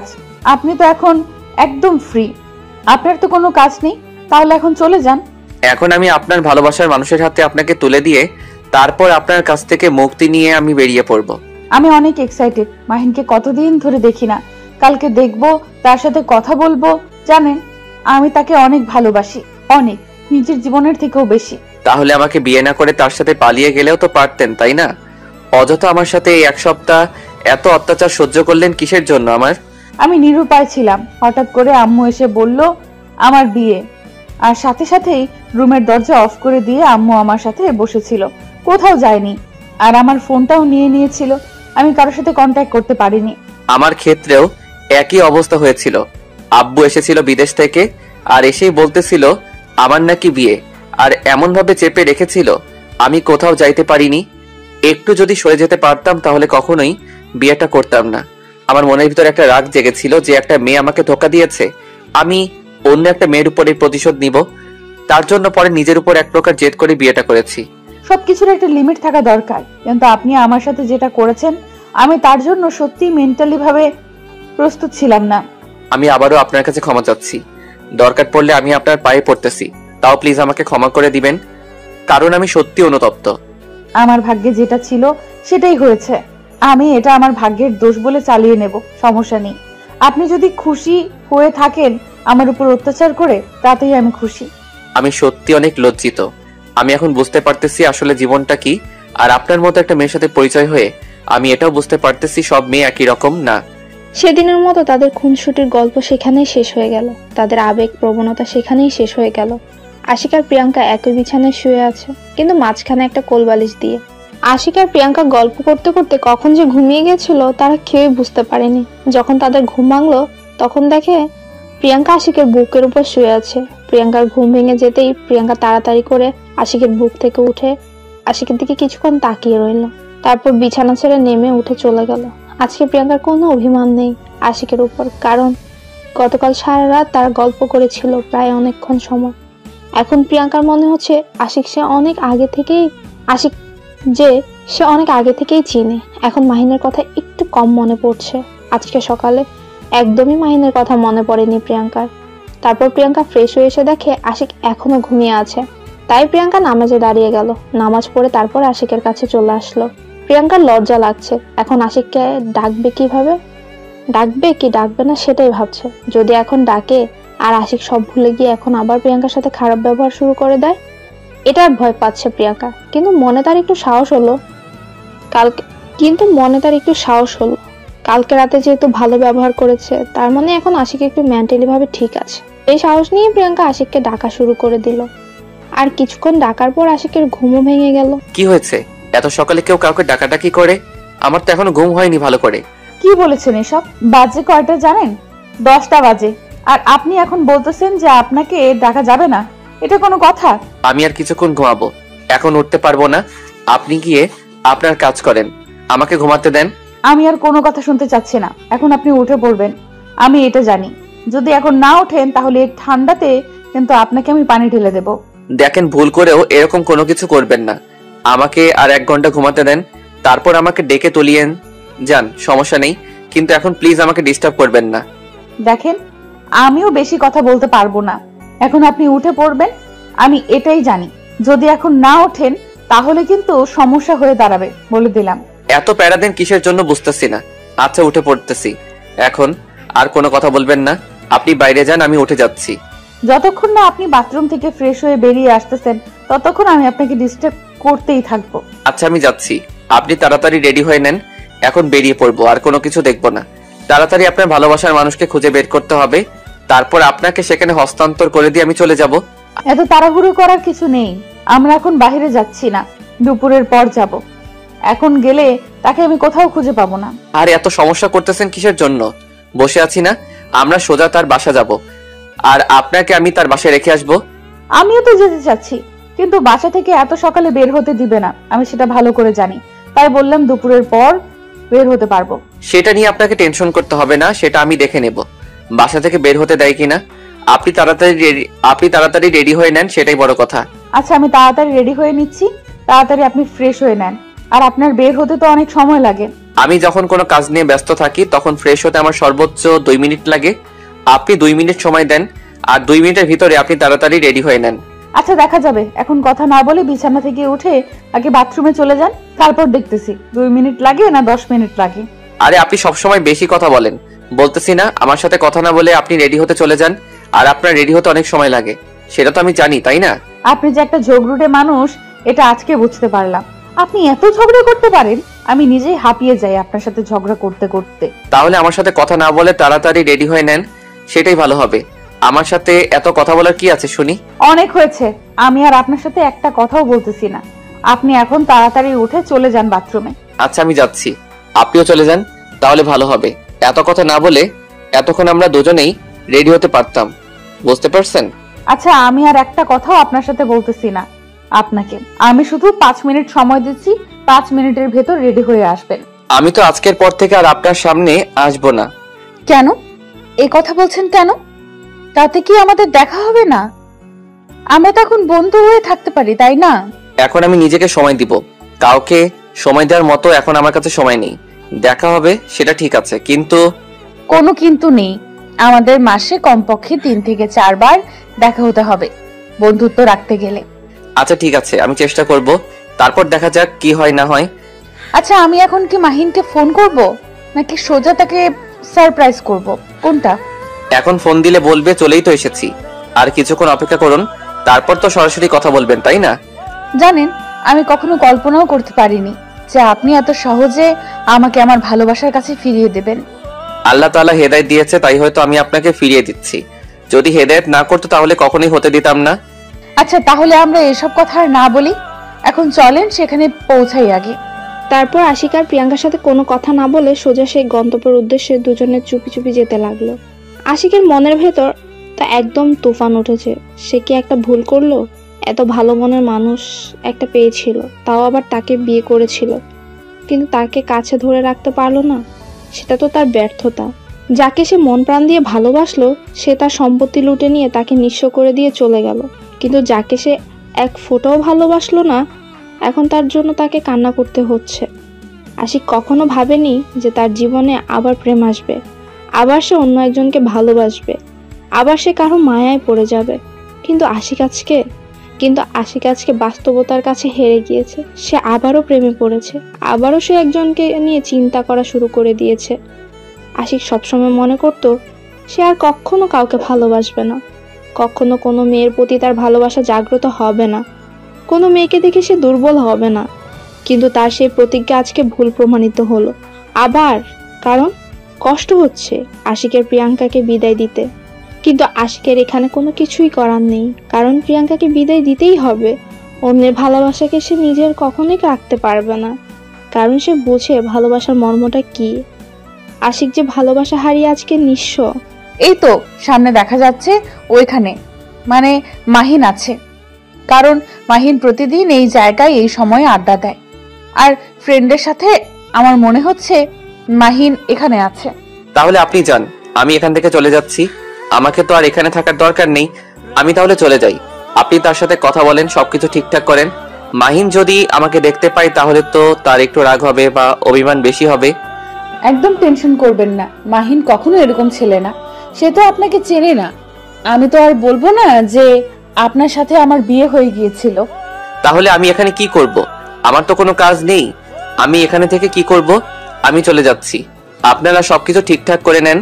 এটা কখনোই সম্ভব না, কারণ আমি আপনাকে এখনো যেতে দিচ্ছি না। আপনি যতক্ষণ না মাহিনের সাথে পরিচিত হচ্ছেন, একদিন না একদিন তো দেখা হবেই আমাদের, তাই না? যদি না চান তাহলে তো সমস্যা আছে, দেখে যান এক নজর মাহিনকে। আচ্ছা তাহলে চলেন, আমি তাকে একটু দেখে যাই, যার জন্য আপনি এতটা পাগল, তাকে এক নজর দেখি তাহলে। তারপর প্রিয়াঙ্কা আশিককে সঙ্গে করে নিয়ে সেখানে উপস্থিত হলো। গিয়ে দেখে মাহিনের অবস্থা একদম নাজেহাল।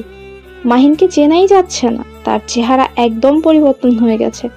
তার ফ্রেন্ডরা তাকে সান্ত্বনা দিচ্ছে আজকেও। প্রিয়াঙ্কা অবাক হয়ে গিয়েছে মাহিনের এই রকম অবস্থা দেখে, কারণ মাহিনকে দেখতে কত সুন্দর লাগতো, আগে কত হ্যান্ডসাম ছিল, কিন্তু নিজের কি অবস্থা করে ফেলেছে, নিজের চেহারার কি অবস্থা, এটা কখনো আশা করেনি প্রিয়াঙ্কা, যে মাহিন নিজের এত বড় ক্ষতি করবে। প্রিয়াঙ্কা কি বলবে না বলবে একদম বুঝতে পারছে না, কারণ তার এখন কি বলা উচিত ভেবে পাচ্ছে না সে কি বলবে মাহিনকে। আর তার যে অবস্থা, প্রিয়াঙ্কা কোনো কথা না বলে চুপচাপ সামনে গিয়ে দাঁড়িয়ে পড়লো। প্রিয়াঙ্কাকে দেখে এক দৃষ্টিতে তাকিয়ে রইল মাহিন প্রিয়াঙ্কার দিকে। মাহিনের মনে হচ্ছে সে এখন কল্পনার জগতে আছে, সে মনে হয় স্বপ্ন দেখছে। আজকে প্রায় 7 দিন পর তাকে দেখছে সে। এই পাগল, নিজের কি অবস্থা করেছো তুমি? কেন এরকম করছো তুমি নিজে? এটা কি হাল করেছো? এতদিন পর আমার কথা মনে পড়লো? কেন তুমি আমাকে ছেড়ে চলে গিয়েছিলে? বলো আমাকে, জবাব দাও। আমাকে একবারও জানালে না তুমি? আমি তোমাকে SMS করতে পারিনি, আমার একটা সমস্যা হয়েছিল, যার কারণে কারোর সাথে কন্ট্যাক্ট করতে পারিনি যে তোমাকে খবরটা আমি দেব। এখনো কি দূরে থাকবে নাকি আমার বুকে আসবে, এসে আমার আকুলতা দূর করে দেবে তুমি? মাহিন কথাটা বলতে দেরি প্রিয়াঙ্কা একদম মাহিনের শরীরের উপর উঠে পড়লো, মাহিনকে শক্ত করে জড়িয়ে ধরলো। মাহিন প্রিয়াঙ্কাকে শক্ত করে জড়িয়ে ধরলো। মনে হচ্ছে তাদের কত জন্ম পর দেখা, কত বছর পর তাদের মনে হচ্ছে দেখা হলো আজকে। এই 7 দিন তাদের কাছে 7টা বছর মনে হয়েছে। মনে হচ্ছে আজকে 7 বছর পরে দেখা হয়েছে তাদের। আশিক দূর থেকে দাঁড়িয়ে শুধু তার ভালোবাসার মিলন দেখলো, কারণ তার কপালে তো আর ভালোবাসাটা ছিল না। কিন্তু অন্যের ভালোবাসাটা ফিরিয়ে দিতে পেরে আশিককে আজকে অনেক তৃপ্তি লাগছে। তার মনে হচ্ছে সে সত্যি একটা ভালো কাজ করেছে। আশিকের চোখ থেকে কয়েক ফোঁটা নোনা জল গড়িয়ে পড়লো। সেটা কষ্টের না, সুখের, কারণ একটা ভালোবাসার বন্ধনকে সে একত্র করে দিতে পারলো। সে না হয় কষ্টে থাকবে, তাতে কোনো সমস্যা নেই, কিন্তু দুটি মন যে আজকে একত্রিত হলো সেটা দেখেই আশিক অনেক খুশি। জানো আমি তোমাকে কোথায় কোথায় খুঁজেছি? তোমার বাসায় তো আমি যাইতে পারি না। তোমার বাসায় আমার ফ্রেন্ডকে পাঠিয়েছিলাম, তাকে অসম্মান করে পাঠিয়ে দিয়েছিল। তোমার কোনো খোঁজ আমি না পেয়ে একদম পাগলের মতো হয়ে গিয়েছিলাম, জানো তুমি? তাতে কি, আমি সুখে ছিলাম, আমার মনে কষ্ট হয়নি তোমাকে ছাড়া। তোমাকে না দেখে, তোমার সাথে কথা না বলে আমার কি কষ্ট হয়নি?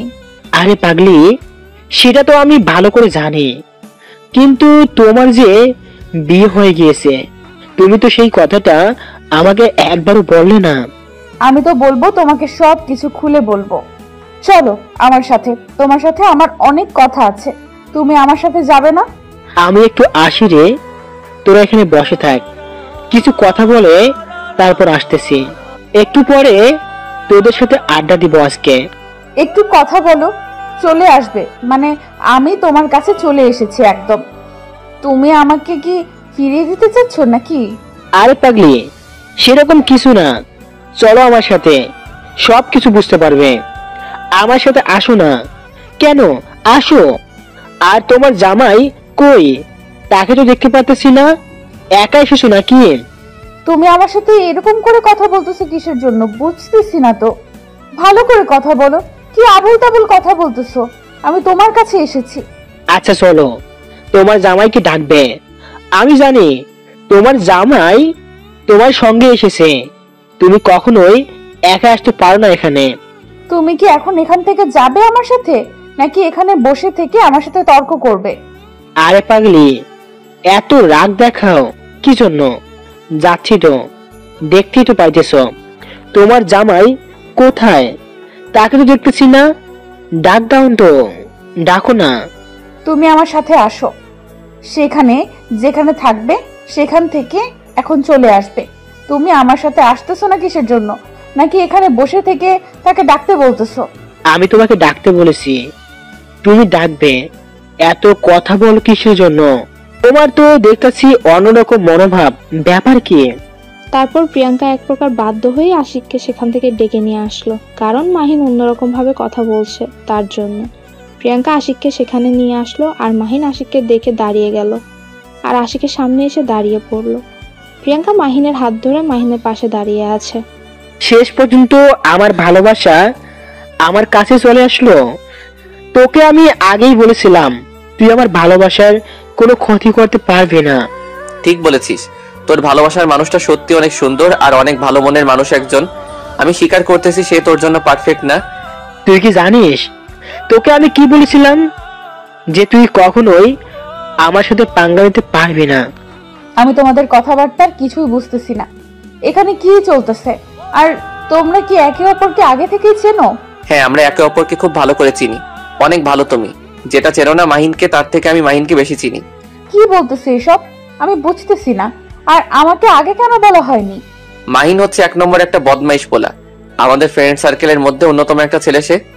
কি বলতে চাও? সবকিছু আমার মাথার উপর দিয়ে চলে যাচ্ছে, আমি বুঝতে পারছি না। মাহিনকে তুমি কিভাবে চেনো? আর মাহিন তুমি কিভাবে চেনো আমাকে? বলবা নাকি না? আমি সবকিছু তোমাকে ক্লিয়ার করে দিচ্ছি। আমি যাকে ভালোবাসতাম সে ছিল মাহিনের বেস্ট ফ্রেন্ড প্লাস গার্লফ্রেন্ড। কি বলতেছো এইসব? আমার বিশ্বাস হয় না। আমি মাহিনকে অনেক ভালো করে চিনি, আজকে আমি 3 বছর ধরে তাকে চিনি, আর তুমি তার সম্পর্কে আমাকে এখন মিথ্যা বলবে? আমি সেটা বিশ্বাস করে নেব? এটা কখনো হতে পারে না। সেটা আমি ভালো করে জানি যে তুমি সেটা কখনো বিশ্বাস করতে পারবে না, তাই আমি তোমাকে সেই কথা বলিনি। আর মাহিনের সাথে আমার সম্পর্ক আজকে থেকে না, আমার সেই স্কুল লাইফের ফ্রেন্ড। এখন বুঝে নাও যে তাকে বেশি কে চিনে। মাহিন, তুমি কেন চুপ করে আছো? কেন বলো না? আশিক মিথ্যা বলতেছে, তুমি চুপ করে আছো কেন? এই মিথ্যা অপবাদগুলো তুমি মেনে নিচ্ছ, ব্যাপার কি? সে আবার কি বলবে? সে তো নিজেই আমাদের বিয়েটা দিয়েছে, কিভাবে এখন সেই প্রশ্নটা তোমার মাথায় ঘুরপাক খাবে? তাই তো আমি বলে দিচ্ছি, সে আমার সাথে বাজি ধরেছিল। আমি তোমাকে কখনো বিয়ে করতে পারবো না। আমি কিন্তু তোমাকে বিয়ে করতাম না, সে আমাকে বাধ্য করেছিল বিয়ে করাতে তোমার সাথে। কি হলো মাহিন, তুমি কথা বলতেছো না কিসের জন্য এই বিষয়ে? তোমার নীরবতা বলে দিচ্ছে তুমি একটা প্রতারক। আর আশিক যে কথাগুলো বলেছে সেগুলো সত্যি, তাই তো? তুমি কি জানো মাহিন বিবাহিত, আর তার একটা বউ আছে, আর সে হচ্ছে আমার এক্স। আমি কোনো কিছুই বুঝতেছি না, সবকিছু আমার মাথার উপর দিয়ে যাচ্ছে। তুমি কি আমাকে সবকিছু ক্লিয়ার করে বলবে, নাকি আমি এখানে খুন করে ফেলবো সবাইকে? আমি শুধু তোমাকে সত্যিটা জানার জন্য এখানে নিয়ে এসেছি। আমি মাহিনকে ভালো করে চিনি এবং এখন কোথায় থাকে, কি করে না করে। আর মাহিনের সাথে আমি এখানে আড্ডাও দিতাম, তুমি হয়তো আমাকে লক্ষ্য করতে না। আমি তোমাকে হাত জোর করে বলতেছি, প্লিজ তুমি আমাকে এখন সত্যিটা বলো, আমার আর সহ্য হচ্ছে না। আচ্ছা, এখন তুমি আমার সাথে চলো, আমি বাসায় গিয়ে সবকিছু ক্লিয়ার করে তোমাকে বলতেছি। আর মাহিন, ভালো থাকিস, আর আমার এক্সকে দেখে শুনে রাখিস। আমি কোথাও যাব না, আমি এখান থেকেই শুনবো, তাও আবার মাহিনের মুখ থেকে। এসব কি শুনতেছি আমি মাহিন? তুমি বলতেছো না, সেজন্য চুপ করে আছো কেন? আশিক যেটা বলতেছে সত্যি বলতেছে। আমরা দুজন দুজনকে অনেক ছোট থেকে চিনি, আর আমরা দুজন একসময় অনেক ভালো বন্ধু ছিলাম। কিন্তু আমি যাকে পছন্দ করতাম আর আশিকও তাকে পছন্দ করতো, মেয়েটা আমাকে না করে দিয়ে আশিককে হ্যাঁ বলে দেয়। তার জন্য তুমি আমার জীবন নিয়ে খেলা করবে? এই সাহসটা কোথায় পেলে তুমি? কেন আমার সাথে এরকম করলে তুমি? এখানে আমার ভুল ছিল, আমি মেনে নিয়েছি। তোমার সাথে আমি ভালোবাসার অভিনয় করেছি, সেটাও আমি মেনে নিয়েছি। আর এখন আমি কিছু বলতে পারবো না, এখন আমার বউ আছে। তুমি আমার মন ভেঙে দিলে। আমি তোমাকে ভালোবাসতাম, কতটা ভালোবাসতাম সেটা বলে বোঝাতে পারবো না। তুমি সেটা ভালো করে জানতে, কিন্তু আমার এত নাটক দেখার সময় নেই। আমার টাকার প্রয়োজন ছিল, আমি শুধু টাকার প্রয়োজনে ছুটেছি। তাই বলে তুমি আমার মন নিয়ে খেলা করবে? এই সাহসটা তুমি কোথায় পেলে বলো? আমি কারো কোনো কথার জবাব দিতে বাধ্য না, যে তুমি আমাকে যেটা বলবে আমি তার উত্তর দেব। তুমি এখন এখান থেকে চলে যেতে পারো। মাহিন, কথাগুলো একটু ভেবেচিন্তে বলিস, ভালো হবে না বলে দিলাম। এমনিতেই আমার ভালোবাসার মানুষটাকে তুই। আরে শালা চুপ কর। তোর ভালোবাসার মানুষ মানে সে আমাকে ভালোবাসতো, কিন্তু আমাদের প্ল্যান ছিল তোকে ফকির বানানো। তার জন্য আমরা এই প্ল্যান করেছিলাম। সেটা তো আমি ভালো করে জানি, কিন্তু তুই কি করতে পারলি? আমার কিছু সম্পত্তি নিয়ে কি আজকে কোটিপতি হয়ে গেছিস? একদিন দেখবি তোর এই সম্পত্তি থাকবে না। ভাই বলতেছি, তুই এখান থেকে চলে যা, এখানে সবাই আছে। আর তুই এখানে একা এসেছিস, কথাবার্তা একটু ভালো করে বলিস। আমি আমার মৃত্যুকে ভয় পাই না, পরোয়া করি না কাউকে। আছিস তোরা তো, আমার কি? 2 দিনের ভিতরে তোদের এই পৃথিবী থেকে বিদায় করে দিতে পারি, কিন্তু আমি মানুষ, পশু না। আমি এখন কোনো ঝামেলা জড়াতে চাই না, তুই এখন এখান থেকে চলে যা। আমি কোনো ঝামেলা চাচ্ছি না, তুই তোর মতো থাক, আর আমাকে আমার মতো থাকতে দে। আমাকে যদি ডিস্টার্ব করার একটু চেষ্টা করিস, তাহলে তোর পুরো ফ্যামিলিকে আমি একদম শেষ করে দিব। তোর সেই সাহসটা নেই। তুই ভালো করে জানিস, আমার ফ্যামিলিকে নিয়ে যদি কেউ কোনো কথা বলে, আমি তাকে কি করি, আর তুই তো সেটা নিজের চোখে দেখেছিস। আর আমিও যে কি জিনিস সেটা তুই ভালো করে জানিস, বুঝিস নাই। তুই যে না জানিস সেটা না, তুই এখন এখান থেকে চলে যা, সেটাই ভালো হবে। আমার মাথায় রক্ত উড়ে যাচ্ছে কিন্তু। হাসিক, তুমি আমার সাথে চলো। আমি এখন এখানে থাকতে যাচ্ছি না, আমাকে নিয়ে চলো এখান থেকে, আমার মাথা ব্যথা করতেছে। তুমি এখান থেকে চলে যাও, আমি চাই না আমার লাইফে তোমাকে নিয়ে থাকতে। তুমি তোমার মতো চলে যেতে পারো, আজ থেকে তুমি মুক্ত। আচ্ছা চলে যাব, কিন্তু এখন তুমি আমার সাথে চলো। আমি যেটা বলতেছি সেটা শোনো, না হলে কিন্তু আমি কি করে বসবো নিজেও জানি না। আচ্ছা তাহলে চলো। মাহিন, একটা কথা সবসময় মাথায় রাখবি, ভালো হয়ে যা। আমি চাই না তোর কোনো ক্ষতি করতে, কারণ একদিন হলেও তুই আমার উপকারে এসেছিলি, তাই তুই তোর মতো থাক আর আমাকে আমার মতো থাকতে দে। আমি কি বলতেছি, এখানে আর একটা মুহূর্ত আমি থাকতে পারছি না। আমাকে এখন এখান থেকে তুমি নিয়ে যাবে, নাকি আমি এখানে একটা কোনো অঘটন ঘটিয়ে ফেলবো, কোনটা? আশিক আর মাহিনের সাথে কোনো কথা বলল না। মাহিন চুপ করে সেখানে গিয়ে বসে পড়লো, কারণ আশিক যে কথাটা বলেছে সেটা সত্যি বলেছে। মাহিন আশিককে ধোকা দিয়েছে আর সেটা ভালো করে জানে আশিক। প্রিয়াঙ্কা সেখানে কি বলবে ভেবে পাচ্ছে না। তার এখন কি করা উচিত?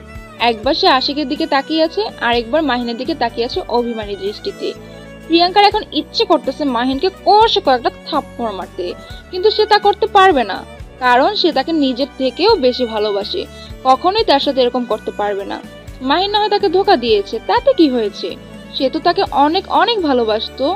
সে তো তার ভালোবাসাটাকে সবসময় ধরে রাখতে চেয়েছিল, কিন্তু আজকে সত্যিটা জানার পর প্রিয়াঙ্কা একদম হতাশ হয়ে গেছে। কি হলো? আমি এখানে সবকিছু জানতে চাই। আমাকে বলো কি হয়েছে সেদিন, কেন আমার সাথে এরকম করা হলো?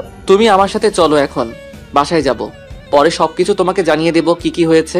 এখন বাসায় যাব তাড়াতাড়ি। আমি এখানে সব প্রশ্নের উত্তর চাই। এখান থেকে আমি কোথাও যাচ্ছি না। আগে আমার প্রশ্নের উত্তর চাই, তারপর এখান থেকে যাব।